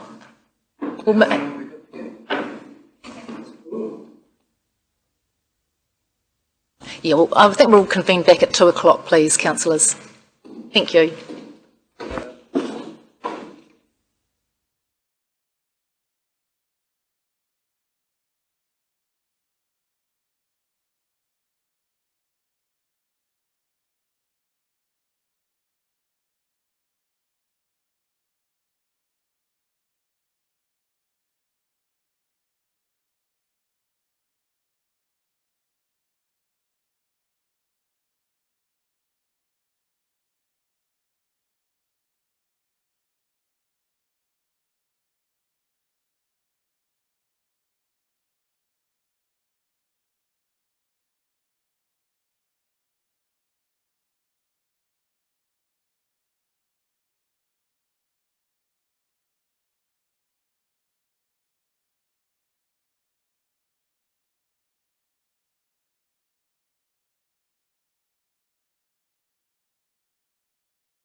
Thank you for that break.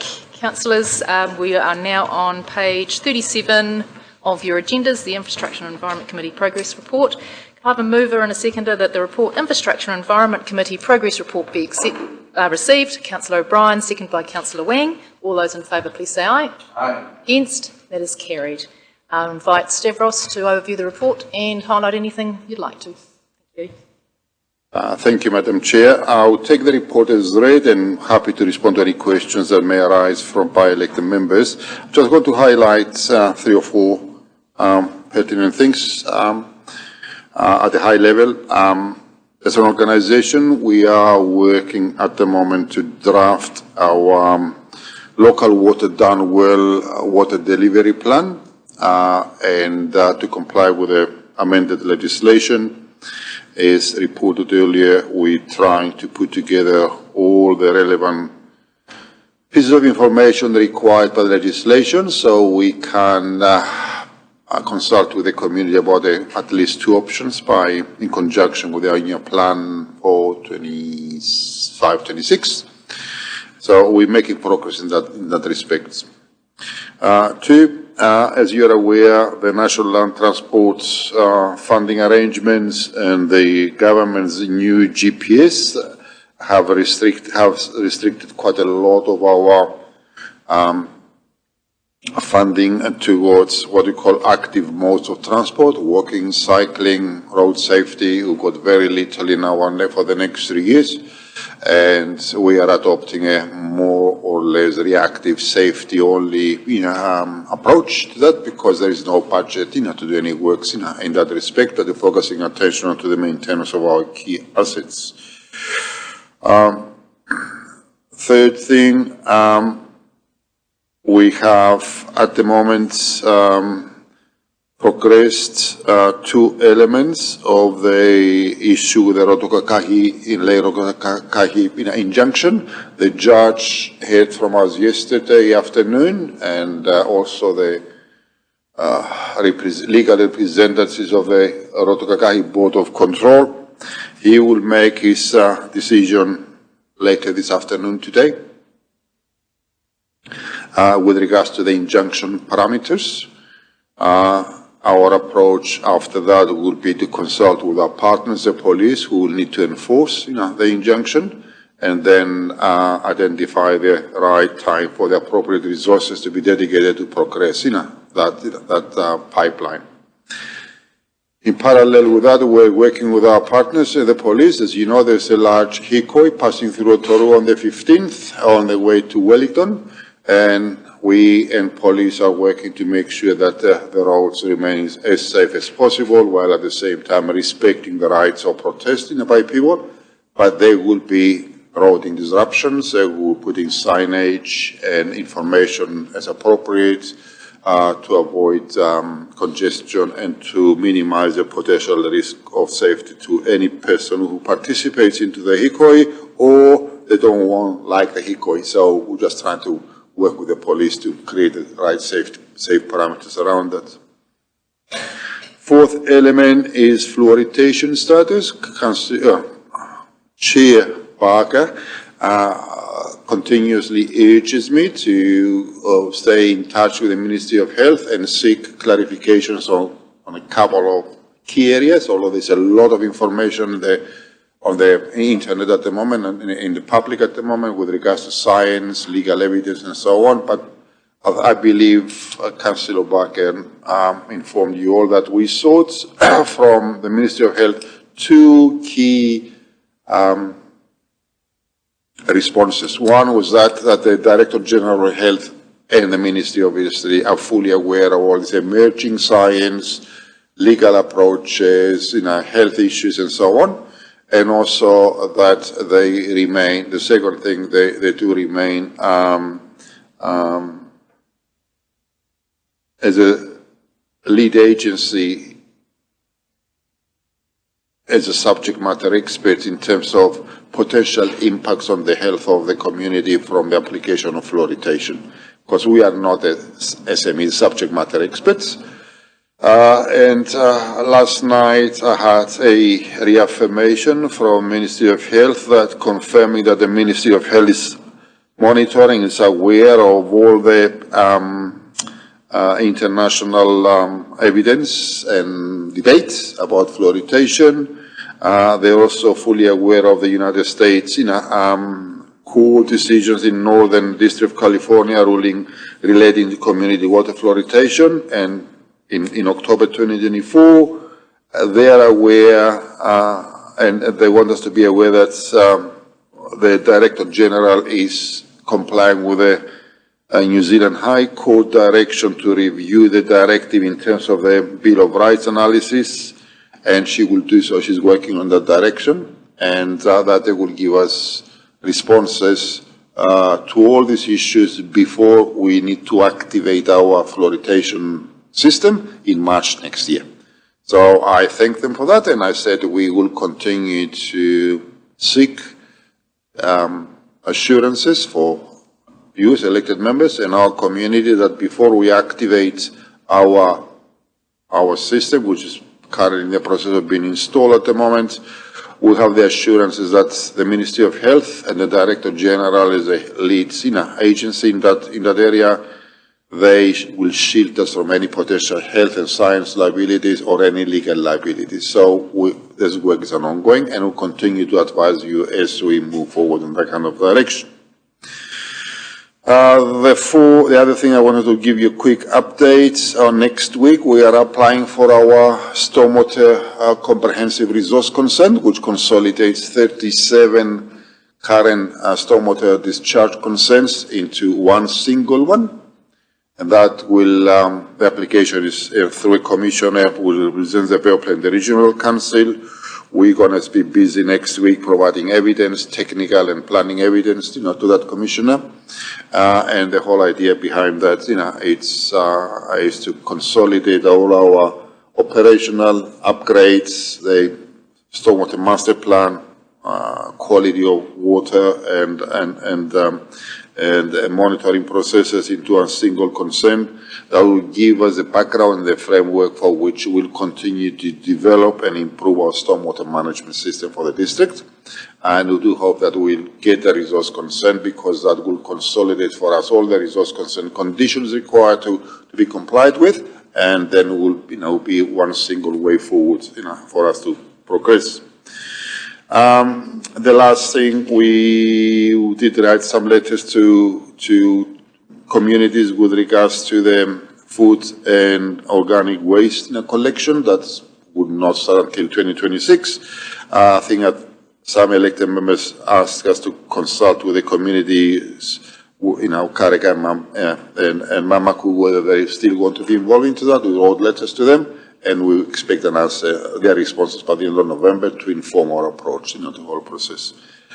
So these are the high-level pieces of points I wanted to make, Madam Chair, and happy to take any questions that elected members may have after this. Thank you. Thank you, Stavros, for those extra points. Yes, Councillor Patterson, questions. Thank you. Thank you, Madam Chair, and I'll keep them brief. I know what time it is. Just on the report, first of all, thank you, Stavros. Page 39, subsidised minor improvements. Rotorua Road safety improvements scheduled year 2. Now, will that be in support of the development of the lifestyle properties up Rotorua Road, or is that just a standard project that we're undertaking? No, it's just a standard road condition, maintenance, basically. Okay, thank you. And page 40, Bay of Plenty Regional Council enhancing public transport in Rotorua, says proposed new bus stops and shelters on Amaho Street, government funding for these works not available. So does that mean that we're not going to progress that? Yes. So Bay of Plenty Regional Council are not changing the routes, so the whole thing's up in the air? I do not have any funding support from the National Land Transport Programme to dedicate to that activity, or the Regional Council, and I do not, as I said earlier, it's not in my programme to do work that I'm not funded for. No, fair enough, thank you. And my last question goes to the comments you've made with regards to the engagement with the Director General of Health, etc.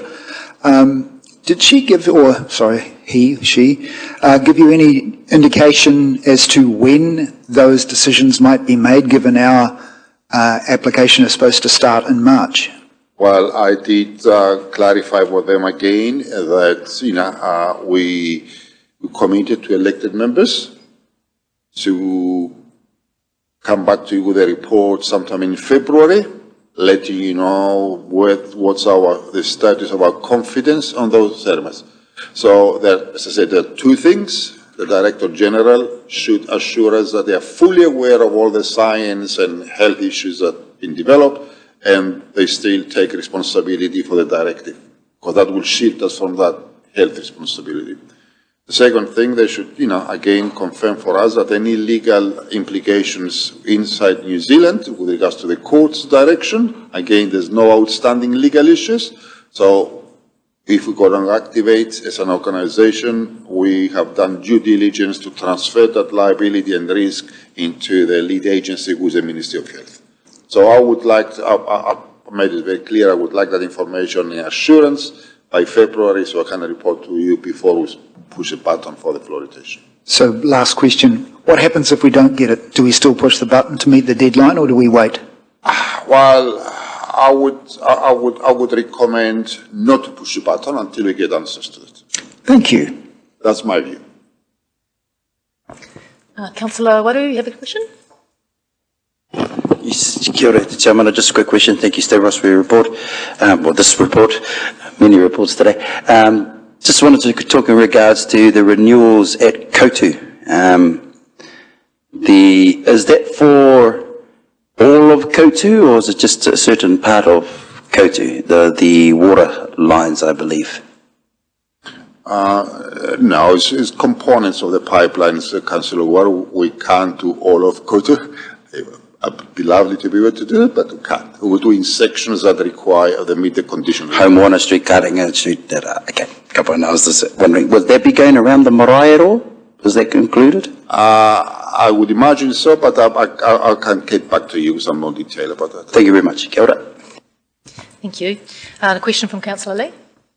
Thank you, Madam Chair. Stavros, would you be able to circulate to the elected members the letter that Council sent to the Director General of Health and her reply?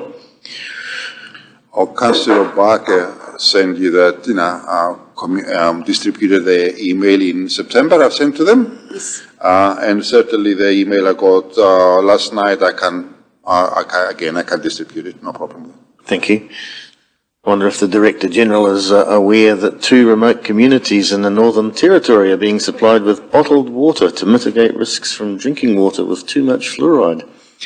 It seems to be a worldwide phenomenon that this narrative is falling to bits, so that's nice to see. Thank you. Thank you, Councillor Lee. Any further questions? Councillor O'Brien? Thank you, Madam Chair. Madam Chair, could I just ask, I take it it's not going to be today, looking at our agenda, but when we moved the tranche money from the Aquatic Centre through to Tarawera, we were advised that we would have some options sometimes in November, so clearly it's not going to be today. Could I ask if we have any idea which meeting it will come to, or? I can estimate that, if you could. Our approach at the moment is that we would like to hear, hopefully today, from the judge about the injunction. We want to finish that work. In parallel with that, we having a scheduled meeting with a group of the Tarawera community next week, I believe on 12th. We will have some conversations with them. And after the conversation, if we are able to provide a recommendation with a potential calibration how to use that money, I would like to have that report to you early next year, because the stage 2 work needs to start in November, but you don't have to make any decisions on any targeted rate until much later than that. So, sorry, just so we're clear, that I'm on the same thing. So when we moved the $2 million that had been earmarked for the Aquatic Centre to the Tarawera, but with provisions that would be anchored to those that signed, we were told that that would come sometimes in November. So, sorry, I sorry. No, please. I think it was, I think the resolution asked the chief executive, to come back to the council with best ways to use that $2 million. It was not dedicated to any particular, to any particular group of people. Though that might be an option, but it's not in the resolution you have made. I'm sorry, to the best of my recollection, we had a resolution proposed by Her Worship, which was defeated, and I moved an amendment towards Tarawera. Is that not correct? Yeah, you're correct. I think what you're alluding to is how it's going to be allocated. Correct, and we were advised by the CE that we would be getting options hopefully in November. Is that still possible, or is it? I'll just ask Thomas to Thank you. get some context for us. Thanks. I don't mind, just so long as we can tell people the same story, that'll be. Thank you, Madam Chair. Yes, the Chief Executive and I have been working up some options for the Council to consider, and we are looking at a future paper to bring to you on what those options could look like. Thank you. And would I be able to ask, Madam Chair, for you, is that likely this month, or is it more likely to be early next year? We were targeting this month, but I think in light of some of the other things that are occurring with regards to that scheme and the annual plan, you may like to consider those options as a wider piece rather than making that decision in isolation. However, we were waiting for the Chief Executive to have some further discussions with him on how to progress that on your behalf. Interesting. All right, thank you very much. And finally, if I could just read from the report here, the Ministry for the Environment initiated a project review, this is of the Rotorua sewage scheme, to assist signing off the reallocation of the $10 million to the project. Information on the review terms of reference is currently exchanged with Ministry of the Environment. Are you able to update us where those terms of reference are, or is the review underway, completed, or? Yep, sure. The two components to that, the Minister Howard wanted to expedite what we call a Schedule 2 variation into the deed of funding, and then in parallel with that, undertake an independent review of the project through unappointed consultants. We, as a council, me, on behalf of the council, have argued that I wanted to decouple the independent review from the variation because we've been asking for that $10 million for 5 years right now. An independent review may take a few more months to be done. So we've been advised last week that the Minister has agreed to delink the independent review from the variation. On the 11th, next Monday, we're having a final meeting with the Ministry of the Environment officials to finalize variation changes to the deed of funding to be ratified by the strategy group on the 6th of December and immediately after that by the Minister. Once the Minister does that, the Council, we expect the Council to be able to draw down the $10 million to reduce our debt that we currently carry. They have appointed a consultant, a QS consultant, to the independent review. I have advised them that we are ready to collaborate with them, and now I'm waiting to hear back from them. The report from the independent review consultant will be given to us, obviously, and we can share it internally, but also the Minister is no longer linking that review with the $10 million. They're two separate issues, and he wants the independent review to go to the strategy group for lessons to be learned for the future. So I haven't heard from the appointed consultant by the MFE yet, but as I said, I'm ready to collaborate with them at any time. Thank you. Could I just have a subsequent? So could I just ask, as far as you understand from the terms of reference as so far discussed, is it a whole of project review, or is it specifically targeted to what, later changes? What is it they're actually checking? Is it the entire scheme from day one, or? There are three elements to that. The element is that the way projects were assigned to the long-term programs. Remember, this project's concept was back in 2006. So how those projects been assigned and how much funding subsidy was assigned to them. So that's was one element. The second element was about the probity processes. As these projects progress, how they were reported to the program steering group. Remember the Rotorua Lakes Strategy Group has a steering group underneath it, and how that program was reported to them on a regular basis and to this council. So again, we want to see all the reports that went to the steering group and this council in regards to the updates of this project, which is fine. And the third element of the investigation or assessment would be the procurement process to buy the services to construct the project. How we want to procure, we want to open tenders, what was the tenders for, how we manage these tenders, what were the variations to the tenders, what were the land lease agreements, what were the cultural impact assessments, who got paid to do cultural impact monitoring work, all these bits and pieces, which is a transactional analysis in detail. And again, all that information we're preparing at the moment available for them as soon as they ask for them. Thank you for that. And finally, could I just ask, when that information or the review process is completed, that will be publicly available? I would expect so. Right. Thank you. Thank you, Madam Chair. Thank you, Councillor. Councillor Maxwell. Thank you, Madam Chair. Stavros on page 46, Tataweda's sewage scheme. I just want to acknowledge, and I'll read from your page here, Council's decision to pause construction to respectfully acknowledge the late Maori King Kingi Tuheitia. I just want to say I think that was very respectful, and I wanted to make mention of that, which brings me to the question you raised about the hikoi coming soon. Any consideration to giving a brief pause, because I'm mindful of media could be around at that time as well. Thank you, Councillor Maxwell. As you are aware, the works near Rotorua have been paused since the 30th of August. We haven't actually done any work there since 30th of August.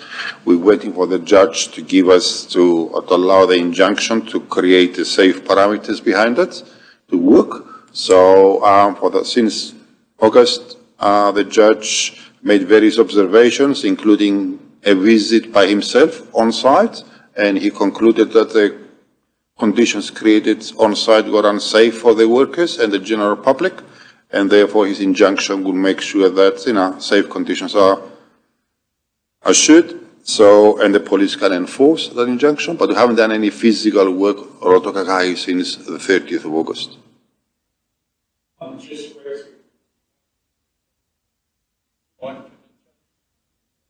Highly unlikely that we'll be able to start work next week, and the police, the resources will be preoccupied with managing the impacts and effects of the hikoi.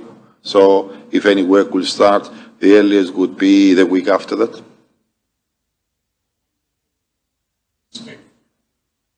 Thank you. Thank you. Thank you, Councillor. There appear to be no other questions, so thank you very much for the report, Stavros, and the extra detail in answering our questions. Thanks very much. Thank you. Councillors, we're now on page 60 of the agenda, and there is a recommendation that we move into public excluded. There are two items that to be considered in this section. 8.1 is the Rotorua Museum Te Wharetaunga Seismic Strengthening and Restoration Financial Update, and also the Capital Projects Progress Report, both because there was it's necessary to enable the Council to carry out without prejudice or disadvantage commercial activities. And consideration has been given to the public interest in both of these matters, and the Office has advised that it's the issues of commercial sensitivity that outweigh the public interest in this case. So is there someone who will move the recommendation that the Infrastructure and Environment Committee resolves to exclude the public on grounds contained in section 48(1) of the Local Government Official Information and Meetings Act? Moved by Mayor Tapsell, seconded by Councillor Wang. All those in favour, please say aye. Against? That is carried. Thank you.